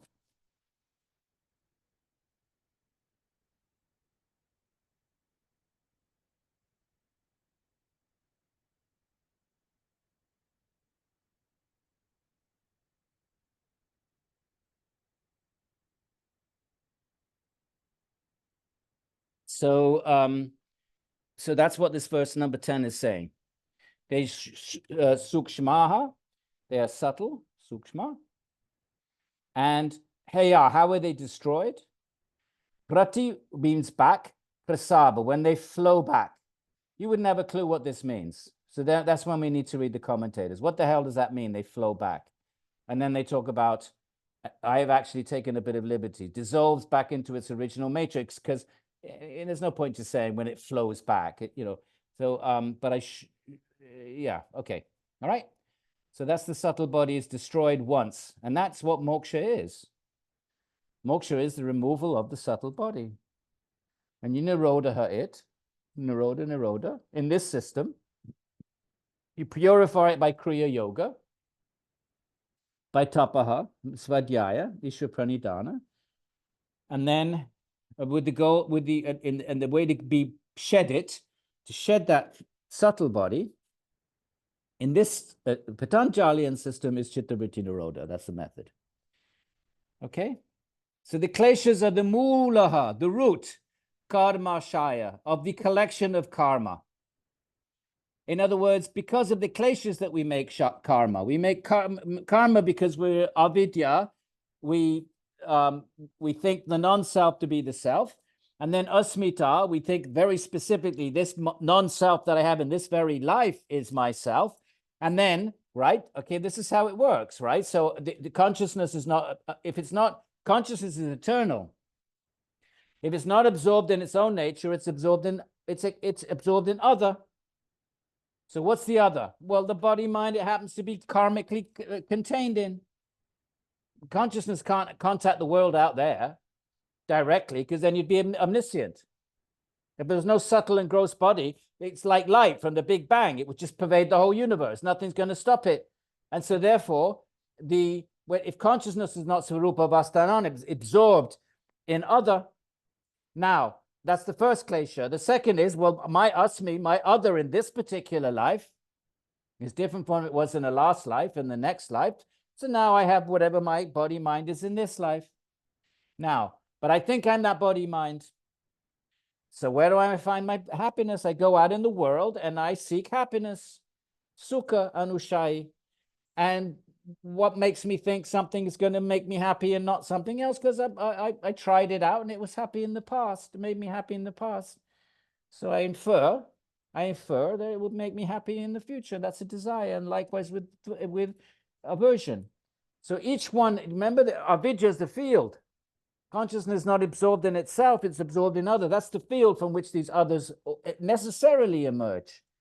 Necessarily we animate this gross and subtle body, and our very, I think of it this way, that the nature of the Atman is blissful, Satchidananda, Ananda. Therefore, we are bound to seek bliss. We're bound to seek bliss. We're eternally conscious. We're sat, chit. No, we have no option. You can't commit suicide. You don't extinguish consciousness. Your just subtle body now goes to another state. Actually, what happens is, just picking up on the last discussion, is you now remain in a disembodied state because you hijacked your body. You destroyed it prematurely through suicide. So now you have to be in a disembodied state, but you have the same torment that drove you to suicide. So that's why in most folklore of every literary culture goes often a malevolent, angry, and often they try to take somebody else's body because they've lost their own body. So this is a common trope across cultures. And poltergeist and throw things around. I mean, you could say that's all just superstition. That's fine, and you can take it any way you want. But if you were to consider it, take it a little serious, some of these accounts, I don't see how we can reject them out of hand, just because what? Because the Enlightenment made us proud, made us empirically limited, in my opinion. But anyway, so the European Enlightenment, not the Indian one. So therefore, we think we're these bodies. We think they're asmita, and then we have raga dveshas, and the whole, and then we go out in the world, acting out of raga. Every action generates a reaction. That's the whole teaching of Gita. Patanjali wants to stop all action. Stop, no action, no stop, sit in the forest, withdraw, pratyahara, nirodha. Yogis are terrified of action. Arjuna and Krishna is delivering a new type of yoga. He says there were two kinds of yogas, inaction and the action. And he respects both. He doesn't say the inaction is bad. He says, Arjuna, action is better. Action yoga. He says, you could never do that, Arjuna. How's he going to sit there and chitta-vritti nirodha? He's a kshatriya. So Krishna says, don't give up the action, give up the desire. So it's the desire for a body-mind return. Different from the desire for Atman. Different from the desire for God. The klishta desire. The klishta desire is the desire to enjoy the body-mind, emotions, intellectuality, sensual experience. Those desires, when we act to fulfill them, whether they're pious or impious, whether they're sattvic or tamasic, they plant a corresponding seed. That's what this verse is saying. The kleshas are the root, the mula of the karma ashaya. Ashaya is actually the chitta, but with the collectivity of karma. And when do you get your karma? Vedaniya. When do you get it? If I act in the world, every action generates a reaction. When do I vedaniya? When do I see that reaction? Drishta, adrishta. Now we know a bit of Sanskrit. The drishta and the adrishta, the seen or the unseen birth. which is the seen, this one right now. I see it, look in a mirror, which is the adrishta, could be any future birth. We don't know when. We don't know when. It could be 10 lifetimes we get our karma. And of course, this ties into the whole problem that has really been a problem for one life Christians and one life theologians. Why do good things happen to bad people and bad things happen to good people? But you can't, there's no answer to that in a one life model. You just have to say it's the will of God. But a multi-life model, you don't know. You know, you're good in one life, and you may not get that karma for 10 lives, and you're bad, and now you're a good person, but your bad karma is coming. So when is it seen? Drishta, seen, and unseen births. So the clay, very important, my friend. These three verses, all Sanskrit texts. Well, now I'm into physics and theism. But anyway, all with I'm into it because I want to get into Sankhya and physics and see what kind of conversations might be lurking about. But in all of the Sanskrit texts I've studied, I think this is in about 15 words, it's the most precise delineation of how karma works. Verse 11, 12, 13, these three verses here, starting with 12. The kleshas are the root of collecting karma. And when Vedaniya, when is it perceived? In the seen or unseen birth. Right. Sati mule, as long as the root is there, as long as we're under the kleshas. What are the kleshas? The kleshas, avidya is the kleshas of the root. Look at this, the kleshas of the root, but remember, that all five kleshas are the root, but out of those five, avidya kshetram, avidya is the field of the root. So they collect all five are roots, fair enough, but avidya is the field within which the roots grow.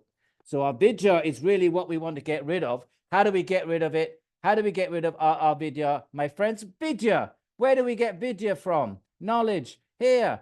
Svadhyaya. That's where we get our vidya from. It's got to come into the mind from somewhere. You know, a wise person is not like a generic type. It's not like a species of life that's born that way. We make ourselves wise or unwise by what we put into our minds. And how do we get wisdom in our minds? It's really only one way, the word. It has to come from words. That's why we honor our teachers. That's why we honor the scriptures. Words. How else does it come in? I suppose you could, nowadays we have films and stuff. Yeah, I suppose you could have films and, but even then it'd have to be words in the film that impart wisdom. If you had a silent movie of Krishna and Arjuna, you wouldn't get much wisdom out of that, would you? It's words. All right, so let's keep going. Okay. So the kleshas are, the avidya is the field and the kleshas are the root. Make sure you make that connection between 2:12 and whatever that was, 2:3 or whatever it was, right? Okay, now, as long as the root is there of the kleshas, tadvipaka, it has to bear fruit. A root, if it's alive, is going to produce something. What a root is. It is the preamble, the sort of, of some kind of a growth. It's going to produce something. So it's the vipaka, the fructification. I like that word, fructification, the bearing of fruit. Somebody told me it's an English word and not an American word. I don't believe that. But you can certainly understand what it means. The like fructose, fructification, from fruit. So it's the fructification. As long as the root is there, it has to fructify. What the hell does that mean? What does it mean that your karma bears fruit? It means three things, my friends. Everything can be accommodated in these three things. What are the three things? Very simple. Jati, ayur, bhogaha. The birth that you take, jati, it means your species of life. In Sanskrit, the word jati means two different things. It means the species. And very interestingly, ancient Indians said we had 8,400,000 species of life. That's more or less exactly what biologists say today, 8,300,000 and change. So there's an interesting parallel. There are these interesting things here and there, like we spoke about the rebounding universe, the big bounce. And then, how do they know that? How did they know? Of course, this, they would say celestials, and they would have species that scientists wouldn't recognize, like ghosts. We just mentioned ghosts. The ghost is a jati. The ghost is a jati. And there's different jatis of ghosts. Right? So here's your jati. Ayur. So what is your karma? It's the birth you've taken, my friends. You're born in a community, human form, but some of you are Gujarati, some are South Indian, some of you American, some of you British, some of you are this. Okay, that's a jati. But jati actually means in a caste, actually. So there are 4 basic varnas in Indian sociology. 4 basic types of professions: Brahmana, Kshatriya, Vaishya, and Shudra. There are the Brahmanas, the ritualists and teachers. Kshatriyas, the warriors and administrators. Vaishyas are the business and the landowners. And Shudras is anybody who works for somebody else. Are Shudras. So many, as far as I understand, many warriors are also Shudras. If you're like the real warriors, I think, and I think the real, the Kshatriyas are those like the commanders. They're more like the officers of a military force. But I may be wrong there. Because a Shudra, but one of the definitions somewhere in one of the Dharma Shastras, is somebody who works for the other 3 castes. Now, those 4 castes are subdivided into thousands of jatis. Thousands. So if you're a cobbler in Varanasi, your jati is different from a cobbler in Madras, South India. So even sometimes the same occupation, you'd be different jatis. And people tend to intermarry in their own jatis. So that's a jati. So in the West, we have that. It's breaking down now, but it was like that before the wars. If your dad was a farmer, you were a farmer, and you married the girl, the daughter of the farmer next door. What were your options? So pretty much jati was all over the world. Now, maybe India had it a little bit more, shall we say, formalized. We could probably say that, but it was pretty strict. It was pretty, if you were a royal family and, you married, you had to marry royalty. Otherwise, it was a big scandal. Anyway, like King Edward, the British King Edward, he married an American, ran off to Paris. And that was traumatic for the British nation. But anyway, so these are jatis, okay? So there's 8,400,000. So there's both species of life and caste. Both of those are jatis. So right now we have a human, but we're in a jati. If your parents were intellectuals, that's a jati. If you're born in a business family, it's a jati. Rockefellers is a jati. If you're a goldsmith, if you're an artisan, these are jatis. If you're an artist, jatis. Musicians, all of that, jatis. Dancers, teachers. So that's the second. We're talking about what is this karma that is going to bear its fruit in this birth or the next birth. Keep your eye on the ball. Karma, what? How do you get karma? You act in the world from kleshas, ignorance, ego, and then desire and aversion. And that once you're navigating the world like that, you better be pious, my friends. At least I tell my students, if you don't want to do yoga and you want to do boga and you want to be an avidya and asmitar and chase your ragas, at least be dharmic about it. Because then, and most people were not yogis in ancient India. Please don't think that all ancient Indians were yogis. They were not. Any more than medieval Europe were all Christians in a real kind of St. Francis sort of way. They weren't. So just as, St. Francis was doing his thing in his, down there in Assisi, and it was a, tiny percentage of people were doing that kind of Christianity. So only a small percentage of people are doing real yoga in ancient India or even today. Most people are performing karma for klishta. And then you have the Dharma Shastras for them. Okay, you don't want to do yoga, you don't want to seek the Atman. Okay, you want to be an avidya, then here, if you do it this way, you'll make good karma at least. And those are the Dharma Sutras, the Dharma Shastras. These are your duties. You want to enjoy the world? Okay, do it in the civic sort of way, and you'll make good karma and you'll go upwards. It's only the yoga shastras are only for those seeking the Atman. So as long as they're okay, and then what's the third thing? So now we've got our birth, Ayur, like Ayurveda. Ayur literally means breath. How many breaths are you given in this life? Your lifespan. It's determined at birth. So you don't want to go jogging, my friends. Maybe you do, but you only have a certain number of breaths. If you go jogging, try to slow down your breathing. All right, and then Bhoga is everything else. Quality of life. I think of it as access to resources. So Bhoga is your health, your wealth. Are you attractive? Can you attract a good, mate, a partner? All of that is Bhoga. Okay, so that's three things. And can you remember them, please? I would like to be able to say Jati, Ayo, Bhoga, and not have to translate them every time. Jati, from a Jun, to be born. Ayo, you know that word from Ayurvedic, Veda. It's your lifespan. And Bhoga, well, you've heard of Yoga Bhoga. So Bhoga is the opposite of yoga in the sense that yoga is about vairagya, giving up raga, and Bhoga is about enjoying raga, and you can either do that dharmically or adharmically. You want to be a bhogi, don't want to be a yogi, want to be a bhogi, then, and that's 99% of the people back then as it is today, then you have Dharma Sutras. Say, okay, well, if you seek your Bhoga this way, you're going to make karma. Because what does Patanjali say? He says, Sati Mule, the root is there. What is the root? The kleshas. Then you get karma shaya.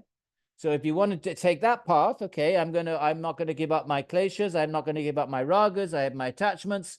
Then option B, which is not part of the sutras, but that would be the Dharma Sutras. Do it dharmically, at least you make good karma. Next life, see, have another look at it. And okay, and then one more for tonight, my friends. We leave off at 14. So this Jati Ayu Bhoga, te, they. Te is the pronoun plural. It's cognate with they, actually. Te, what's the te? They. Jati Ayu Bhoga. This is why the sutras are like, su means to sow. So the sutra, the meaning here, sow, and it's spilled over into this. So the they is a pronoun. So pronoun refers to a noun that preceded it. Even right, that's what a pronoun is. You can't just have a pronoun without having a noun prior to it that it refers back to. You can't just say they, because then people say, well, what's this they? So the te, they, is the Jati Ayu Bhoga. They are hlada paritapa, pleasurable or distressful. Good birth, bad birth, good family, loving, caring family, abusive family, good lifespan, impoverished lifespan, good quality of life, access to resources, or just awful, lack of resources, lack of, that's, so that's paritapa. There's so much paritapa in the world right now. So they are hlada, these three things, or paritapa, phala, they're fruits. So that means they're results. Phala is literally a fruit or a result. These are pleasurable or distressful fruits. Why? Why some hlada and some paritapa? Hetutvat, depending on whether their causes, the actions, were pious or impious. So this is kind of like a reference to the Dharma Sutras. Punya and apunya are synonyms of dharma and adharma. Right? So for the non-yogis, those who are not seeking yoga, or maybe you're yogi, but not, still got one foot in Bhoga, one foot in yoga, like most of us have. Like my guru would always say, you always hear me say, but I love to think of him and I love to share that. You're 50-50, he would call us, right, Eleonora? Aap log 50-50 wale hai. Aap log 50-50 wale hai. Peter came to the Goshala. Remember, you probably saw the Murti in the temple of Haridas Shastri. You sit right there on the asana. Aap log 50-50 wale hai. Aisa kuch nahi milta hai, he would say. 50-50. So most of us are 50-50 wallahs. A wallah is just a person. We still have our little we still imagine some raga is going to make us happy. We still are struggling to relinquish them all. So therefore we're trapped in karma, and we're probably, most of us are looking at a future jati ayoboga, which will be hlada paritapa, pleasurable distress, based on what? Whether we were dharmic or adharmic. Now this is the law of, there's a law. Karma is a law. It's actually the most primordial law. You know, physicists are looking for, you know, some kind of a law to unite, you know, relativity and quantum mechanics, and they want to, you know, they found laws to unite space and time, and you know, so the idea is to get down to some kind of unified, you know, ultimate, and which of course in Sankhya is the three gunas. But what is the force that makes the three gunas take intelligent design, basically? What makes the gunas take the shapes that it does is karma. Karma is the first force, it's the glance of Vishnu, but the karma then, you know, the living entities are injected into, you know, the beginning of the new cycle. Living entities are injected into this prakriti, and karma then configures prakriti into bodies that can accommodate the infinity of living entities from the past cycle that need to continue. They need to have particular specific forms that correspond to their karma. They pick up their karma where they left off. So karma is that force. And so therefore that karma, those bodies, those situations the living entities are thrust into are either hlada, or paritapa phalaha. They're either pleasurable or distressful fruits, depending on whether the deeds, the seeds, were pious or impious. And then he's going to go on to say, but for the wise vivekinaha, it's all suffering, and we pick up there next week. And Patanjali says that these fruits are pleasurable or distressful, depending whether you were dharmic or undharmic. And he contradicts himself in the next verse. He doesn't really, but it seems like a contradiction. But for the wise, it's all suffering. And we will pick that up next week, my friends. Okay, so what are we now? 8:05. We did some good stuff. That was good work. Well done. And very, very important, especially these last few verses. Prashant ji. Namaskaram, Edwin ji. Thank you. Namaskaram. The question is around the very first verse in the Sadhana Pada, where he talks about tapas, svadhyaya, and Ishvara pranidhana. Could we think about this as, tapas is probably, if you combine vairagya into it, it is more of the austerity. So it's more of a yogic path, and svadhyaya is more of a jnana path, and the Ishvara pranidhana is the bhakti path. So is he sort of giving us three different paths here? Well, you know, there is one or two commentators that say that, but they're not options. These are Kriya Yogas for the path of yoga. They're not alternative paths, but it is true that some commentators do note that there's overlap between tapas and well, what would it be? Svadhyaya would be jnana yoga, Ishvara pranidhana obviously bhakti. So that would make tapaha into karma yoga, which doesn't fit very well, because tapaha, everybody has to do tapaha. So yeah, they do make these, but it's not that these are alternatives. It's not that the Gita, you can do karma yoga or you can do dhyana yoga. Actually, the Gita gives us two paths. Even though I know people talk about three paths, and Vivekananda spoke about four paths, the Gita itself doesn't. It says there were two paths. If you look at the beginning of chapter 4, there was the path of Sankhya for the Gyanis, and there's paths of and then there's path of yoga for the action people. The Gita talks about two paths, but the Sutras is not talking about two different paths. It's talking about Kriya Yoga as preparatory for yoga, Chittavritti Nirodha yoga. But it's true, though, that some commentators notice this kind of little bit of a parallel with the Gita's bhakti and dhyana and so forth. But it's not, they're not alternatives. Thank you, Prashant. Valentina. Thank you. Hey there, namaste, good morning, Nam- everybody. Namaste, good morning. And so I'm wondering, what are the behaviors for abhinivesha? Because I mean, the typical behavior for ragadvesha is the usual, you know, ice cream or Yeah, Netflix or yeah. whatever. And what could be some example of behaviors for abhinivesha? You know, it's a good question, and I can't think of anything in the commentaries that they talk about symptoms of abhinivesha. So we would have to sort of put on our Sankhya Yoga thinking hats and try to think of what that would look like within. You know, when we do that, when we don't traditionally, when you study traditionally, which is, you know, I'm a traditional teacher, when you study something traditionally and you have a question, you look in the commentaries to see if they provide an answer to the question. If they don't, then you, the exegete, you, the whatever, you know, you can then think about an answer, but it has to be within the parameters of your whatever the school is that you're discussing. So if we're discussing Sankhya Yoga, we'd have to think of an answer that does not disrupt the metaphysical and psychological and soteriological parameters of Sankhya Yoga. So what would it look like? So you could think as much as me. You know, what would that, you know, anxiety?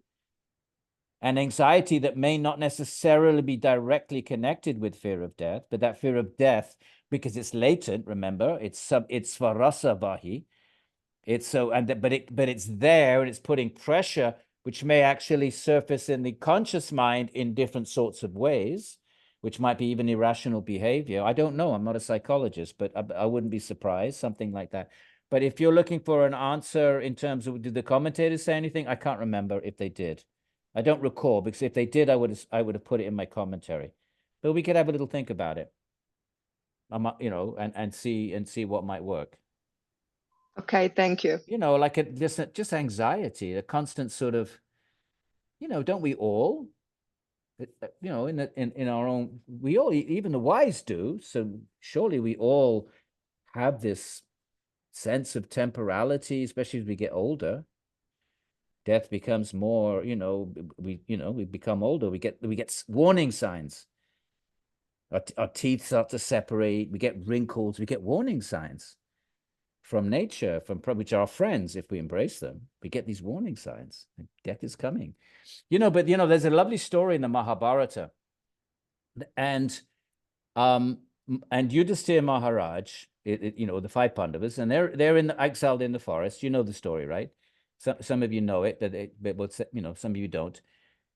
And the five brothers are in the, you know, they've been banished to the forest. You know, as part of, they lost the bet, blah blah blah, which is the whole plot of the Mahabharata. And they're wandering around, and they get very thirsty, and they spy a lake in the distance. So Yudhisthira, the five brothers, sends one of the brothers off to get water, and the brother goes off. I forget who it was first, and there's a yaksha, a sprite, a kind of one of the jatis, one of the 8,400,000, and he's a yaksha, a kind of a forest being. They can be malevolent or benevolent. They're not either good or bad. Depends on yakshas. Generally, they're a little bit scary. They tend to be, usually when they appear, they're a little bit sinister. But anyway, they're not always.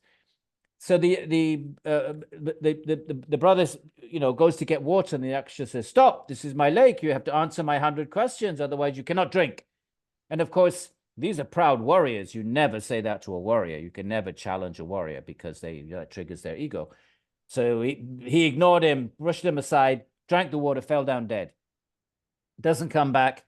And Yudhisthira says, "Hey," and he sends the second brother off. Go see, you know, if there's water. And same thing happens. Third brother, fourth brother, all of them die. All of them just, you know, brush aside the yaksha. Finally, Yudhisthira goes, and he's a little bit more dharmic and humble. And he says to the yaksha, "Okay, I'll answer your 100 questions." And so the yaksha asks him the 100 questions, and he gets to finally the last one. He gets them all right. 100. What is the most amazing thing in the world?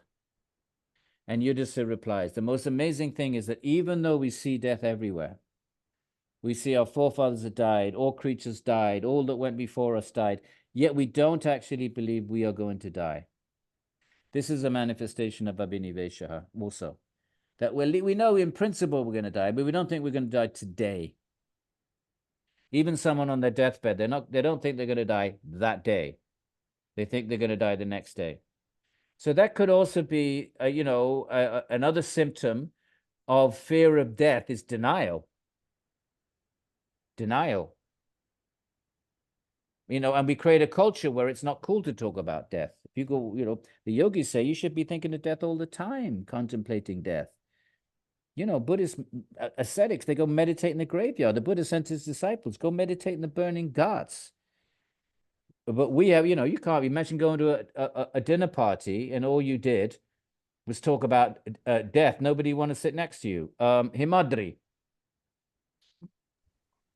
Hi, Edwin. Hi. I have a question about Om from Yeah. the Samadhipada. Yeah. I remember we discussed how Om is the vibrational form of something. So I'm just Brahman. of Brahman. Yeah. Okay, so does that mean that the vibrations are always going to be there, even if it's not manifesting as does Ishvara or Bhagwan? Well, Om is Ishvara and Bhagavan and Brahman. They're all one and the same. They're all the same entity. And Om is the vibrational, so therefore vibration is at the root of everything in the universe, yes. But I don't know if that's where you're coming from. But yes, it's a vibrational it's a sonic. So yes, if it's sonic, it's vibrational. But it's not a representation. It is the actual manifestation of Brahman, of Ishvara, of Bhagavan.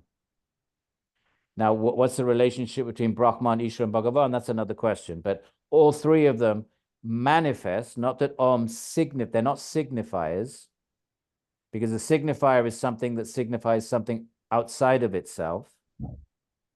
Yes? Right. So for example, if you say the word book, that sound book is something different from the actual book itself. It signifies something outside of itself. The word book signifies the object book, which is sitting on my table. It's distinct from the word. Om is not like that. Om is that Brahman. Mm-hmm. And so I was just also curious if writing Om is equivalent to the chant or japa of Om, because I don't, for my object of meditation, I don't have Om in the form of chant, but I do have it in like the image of whatever I'm meditating on. Would that be equivalent to chanting, or is there a difference of some form between the two? Writing and chanting So, of but Om. when you meditate, are you meditating on the pictographic symbol, or are you meditating on the sound? Just the pictographic symbol. I would think it has to be the word.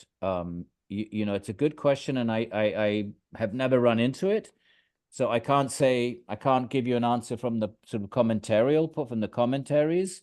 But let's have a quick little look at one thing that might be relevant here. Is that Patanjali says Tadartha Bhavanam. When you chant Om, if we're looking at the Patanjali's method, if we go back, and grab that, sorry. So if you're looking at the pictographic, I've never read anywhere that sort of curly, looks like a 3 with a little line coming out the side and a little saucer on top. I've never read anywhere that particular pictograph is endowed with divine presence. Maybe it is, but I've never here. Tasyavachika pranavaha. Ishvara is Om, and it says here, tad japa. You got to repeat it. And jap means to say. The Sanskrit root jap is to say something. So if the question was, can I say it verbally or say it mentally, then you have different people say different things. You have people say, yes, you can, my tradition would emphasize saying it. It's an actual sound. Other traditions will say, yes, but there's the inner sound, the unspoken sound, and they make their case, and that's fine. But what's the second bit? tadartha bhavanam. Be aware of what it means. That when you're doing the repetition of the sound, whether it's mentally or orally, keep its meaning in mind. You know it's Ishvara. Now your question is, does the lipi, does the script, I've never read that anywhere, that concentrating that the script itself, that Om symbol, has any particular divine presence. I've never read that. So I don't want to give you an absolute answer because I haven't read it, but I would be doubtful personally. Okay. But that's not a no. It's just I would be doubtful, but I have never seen it, and I would imagine I would have run into it if But if you find something to the contrary, not some guru, but some scriptural reference, I'd be very interested. If Okay, you thank find you. anything in a Sanskrit source that says that, I don't think so, you'll find that, Himatri. I very much doubt it. But if you do, pop me over an email. I will. Thanks. Okay, Marco. Hello. Yeah. Yeah, I have just a question about karma. Yeah. So, from what I have read from other traditions, I think maybe Tantra, they mentioned that not even the devas have a fully understanding of karma. So, Yeah. like not even the gods kind of grasp karma itself. But here in Patanjali, we have a very concise definition of karma. So, yeah, I was just curious about what the commentaries or maybe even in the Patanjali tradition say about this. Well, he's just explained in 12 words the mechanism, but understanding it means you're talking to me right now, and there's an insect in your room somewhere, and there's your neighbors next door, and there's trillions of living entities, and we're all coexisting in this moment. And in this precise moment, our karmas are all interacting in such a way that we are coexisting. And no one can understand that. And that's why Ishvara has to be omniscient. And this is one of the arguments that Nyaya logicians say, that something has to be overseeing that karma. And that person, since karma is affecting every single living entity in the entire universe, that person must have to know every single entity and every single entity's karmic requirements. And that's just another way of saying omniscient. So in that sense, nobody can understand it except Ishvara. And Yudhisthira Maharaj is the one who said that, by the way. Yudhisthira says no one, not even the devas, can understand karma. But so we can't understand why is it that that ant is under your desk right now and won't be tomorrow. It's a karmic reason. You can never understand that level of karma, but Patanjali is giving us in 12 the basic mechanism, which is as you punya, you do pious or impious deeds, and you generate a fruit. So that we can understand at least the very, very basic principles, but the details, no way. Only Ishvara. I see. Thank you. I mean, the Buddha claims that in his 3 watches of the night before the 4th, the first he saw all his past lives, and the second he saw all the past lives of all living creatures. So the Buddha claimed to have had something of I don't know what level of detail, but it certainly claimed to have seen all the past lives of all, as I recall the story. So then maybe there is some, apart from Ishvara, maybe there are some very qualified yogis that have some kind of enhanced understanding of karma. But yeah, basically it's Ishvara. But that's not also part of the Siddhi tradition, like, previous life knowledge? That you can know, your own previous life, but you can't. Happen with everybody. But you have to know, I mean, your previous lives were still orchestrated with all living beings on the planet at that time. Every second of every breath you took, trillions and trillions of other living entities are doing whatever they're doing. It all has to be orchestrated so that your karmas, they're all interlocking and resonating. And that's just, it's inconceivable. Therefore, you need an omniscient being, says Nyaya. And that's one of the arguments they give for the necessity of postulating an Ishvara. Okay, Marco, thank you so much. We'll try to give everyone a chance. Subhash. Where's Subhash? There's Subhash. Subhashji, namaskar. You put your speakers off, Subhashji.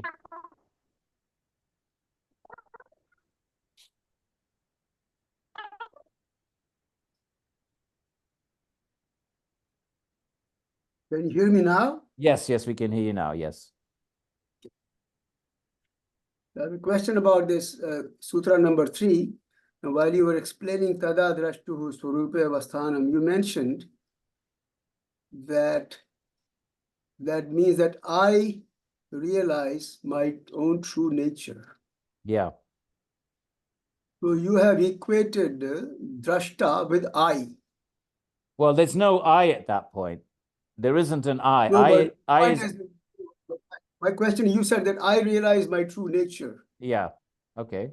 So you are introducing the word I in there. My question is, I have not seen anywhere in the Yoga Sutras which says that I am Purusha and I am not the Prakriti. Does it say anywhere that?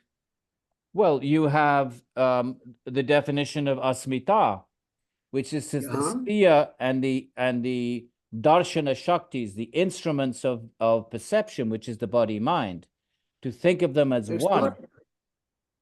No, but where do you say? Why do you say that it's the Purusha, Asmita? Asmita is at the Prakriti level. No, the siya, asmita, the definition is the drik, the siya, and the darshana shaktis, the instrument of sight, ek atmata eva, to think they are one and the same is asmita, I amness. That's the wrong I amness. The seer is Purusha, is Chitti Shakti. Right. So that's why that I am not the Purusha. That's what it's saying, I think, no? No. The Purusha is another word for the seer. Patanjali uses the word seer. So there are different words. There's Atman, there's Purusha, right. There's Drik, the seer. There's Drashtra, another form of the same word, the seer. And there's things like Chaitana or Chitti Shakti, which is what it is, consciousness. So those things are chit, and they're distinct from the achit. They're distinct from the anatma, the avidya verse. So we have a distinction with whether you want to say chit, achit, when you want to say atman, anatman, whether you want to say drik, darshana, shakti, whether you want to say, there's different binaries that you can use. But there's a dualistic system, and the dualistic yoga is dualistic. So the seer or Purusha or Atman or consciousness is distinct from the body mind. That's just basic. That's very basic yoga Sankhya philosophy. Good. Yeah. Can I just say this? My question related to we normally say, that I am not this body, mind, etc. I am the soul. My question is, does Yoga Sutra ever say anywhere that that's the case? I am the soul, I am not the body and mind. Does it say anywhere? Should we just look at the verses that we just looked at? So we have, no, that's to say it just like the way you framed it, that's Vedanta. Right. Right? If that's what you want to, if that's the point you're making, yes. So that's Jnana Yoga. You walk around saying, I am not the body, I am not, that's fair enough. But how does the Yoga Sutra put it? I mean, it's just presupposed. If you read the Sankhya Karika, I know you're referring to the Yoga Sutras. That's fine. We'll get there. But if you read the Sankhya Karika, it gives the definition of Prakriti. And it has all of these things. Prakriti is objective. It is unmoving. It is inert. And it gives all the qualities. And then it just says, and he, the Purusha, is the opposite. So, okay, to frame it, I am not the body. That if you're looking for that precise kind of verbiage, and then you'll find that in Vedanta. So if that's the question you have, but here, the question was related to what you mentioned. When you said that Tada Drashtu Swarupe Vasthanam, and your statement was that I realize my own true nature. Well, then, fine. So then I'm importing a little bit of language from Vedanta. If that's the point, if that's a point you wish to make, that's fine. But you know what? The commentaries all do that. They all do that. They're all schooled in Vedanta. They're all schooled in the Upanishad. Vyas, Vachaspati Mishra, all the commentaries are not just, they're bringing all of their Vedanta into their commentaries. If the point is that the Yoga Sutras do not say, I am not the body, But I said that. Fine. Yes, I said that. The Yoga Sutras do not say it exactly in those words. Vedanta does. Mhm. Okay. Is that okay? Yeah, thank you. Yes. Good. Thank you. John. Thank you for the story about Brahma. I Sure. appreciated that. Yeah. Could you talk a little bit about Hiranyagarbha and the golden egg and how that relates to Brahma? Well, the Hiranyagarbha is the Upanishadic proto version of the story. So you have in, I forget which Upanishad, the Hiranya Garbha, which Garbha means the wound, and Hiranya is the golden womb. So you just have this creation story that academic scholars will say, you know, has nothing to do with Brahma. And it's just something, I forget how it goes. It's very brief, but it's Hiranyagarbha and the golden egg. And we could find it and read it if we wanted to. Later, the Puranic tradition, however, identifies that as Brahma. And then they give the full story of Brahma in the Puranas, part of which is what we read. So the Puranic tradition, the Hindu tradition, the Vedanta tradition, the tradition connects Hiranyagarbha with Brahma, and academic scholars may accept it, or they may say, no, that's an older Rig Vedic thing, and Brahma is later, and that's what academic scholars do. What So, do they yeah. say about the golden egg? Who, academic scholars? Anyone? Well, academic scholars say there is different creation myths in the Vedas. They just think of it as just primitive folklore, right? They're not thinking it's revelation or anything like that. So they just say, oh, there's a number of myths, and one of them is Hiranyagarbha, and then there's other myths, and they creation myths. They would peg it as a creation myth. Now, the tradition considers these texts to be, you know, absolute and eternal, and so forth. So they connect Hiranyagarbha to Brahma, the later tradition, meaning what later by academics think about earlier and later chronology, but the tradition identifies Hiranyamaya as Brahma. Okay. So that I don't know what they would say. Would say the golden egg is the universe, perhaps, and Brahma is the first created being in that golden egg, because the universe is sometimes called an egg. So what you know, they would just make the connection between that short story in wherever it is. It might not even be in the Upanishads. I'm wondering if it's in the Veda, in earlier texts. I can't remember. Atharva Veda. Thank you, Eleonora. So that proto story, do you have it there, Eleonora? How long is it? No, I don't. No, I Okay, don't. it's only a few lines. What scholars would say is the later tradition. Remember, Hindus don't think in that way because these texts are eternal, so there's no earlier or later. So they don't think chronologically. They think they take these texts to be either Shruti or Smriti. Either they were divinely revealed at the beginning of creation, or they were handed down by great sages. But then the tradition itself, the Hindu tradition, and we can generalize, takes Brahma, the creator, with the four heads, Brahma with the long A, to be the Hiranyagarbha of the Atharva Veda. That's it. Thank you. Okay, my friends, we don't have any more hands up, so we'll bid each other good night. And Thank you. and I'm just going to have a quick look in case Very there's quickly, anything. Edwin, Yeah. what software do you use to type diacritical marks Sanskrit? Well, I use I use the TMS Nagari. You can probably download it easily enough. Okay. I've never actually used it on email. I know it's pathetic. I should figure out how to do that. But yeah, TMS, yeah, there's so much out there, but I use TMS. I've been using it for 25 years. I bet there's much better ones. I just stick with the one I know. Okay. Yeah. Thank you. Yeah. Okay, my friends, I'm just looking through the chats. I bid you all good night. Thank you. Good night. Thank Thank you. you. Thank you. I'll stop Thank you. recording. Good night. Thank you.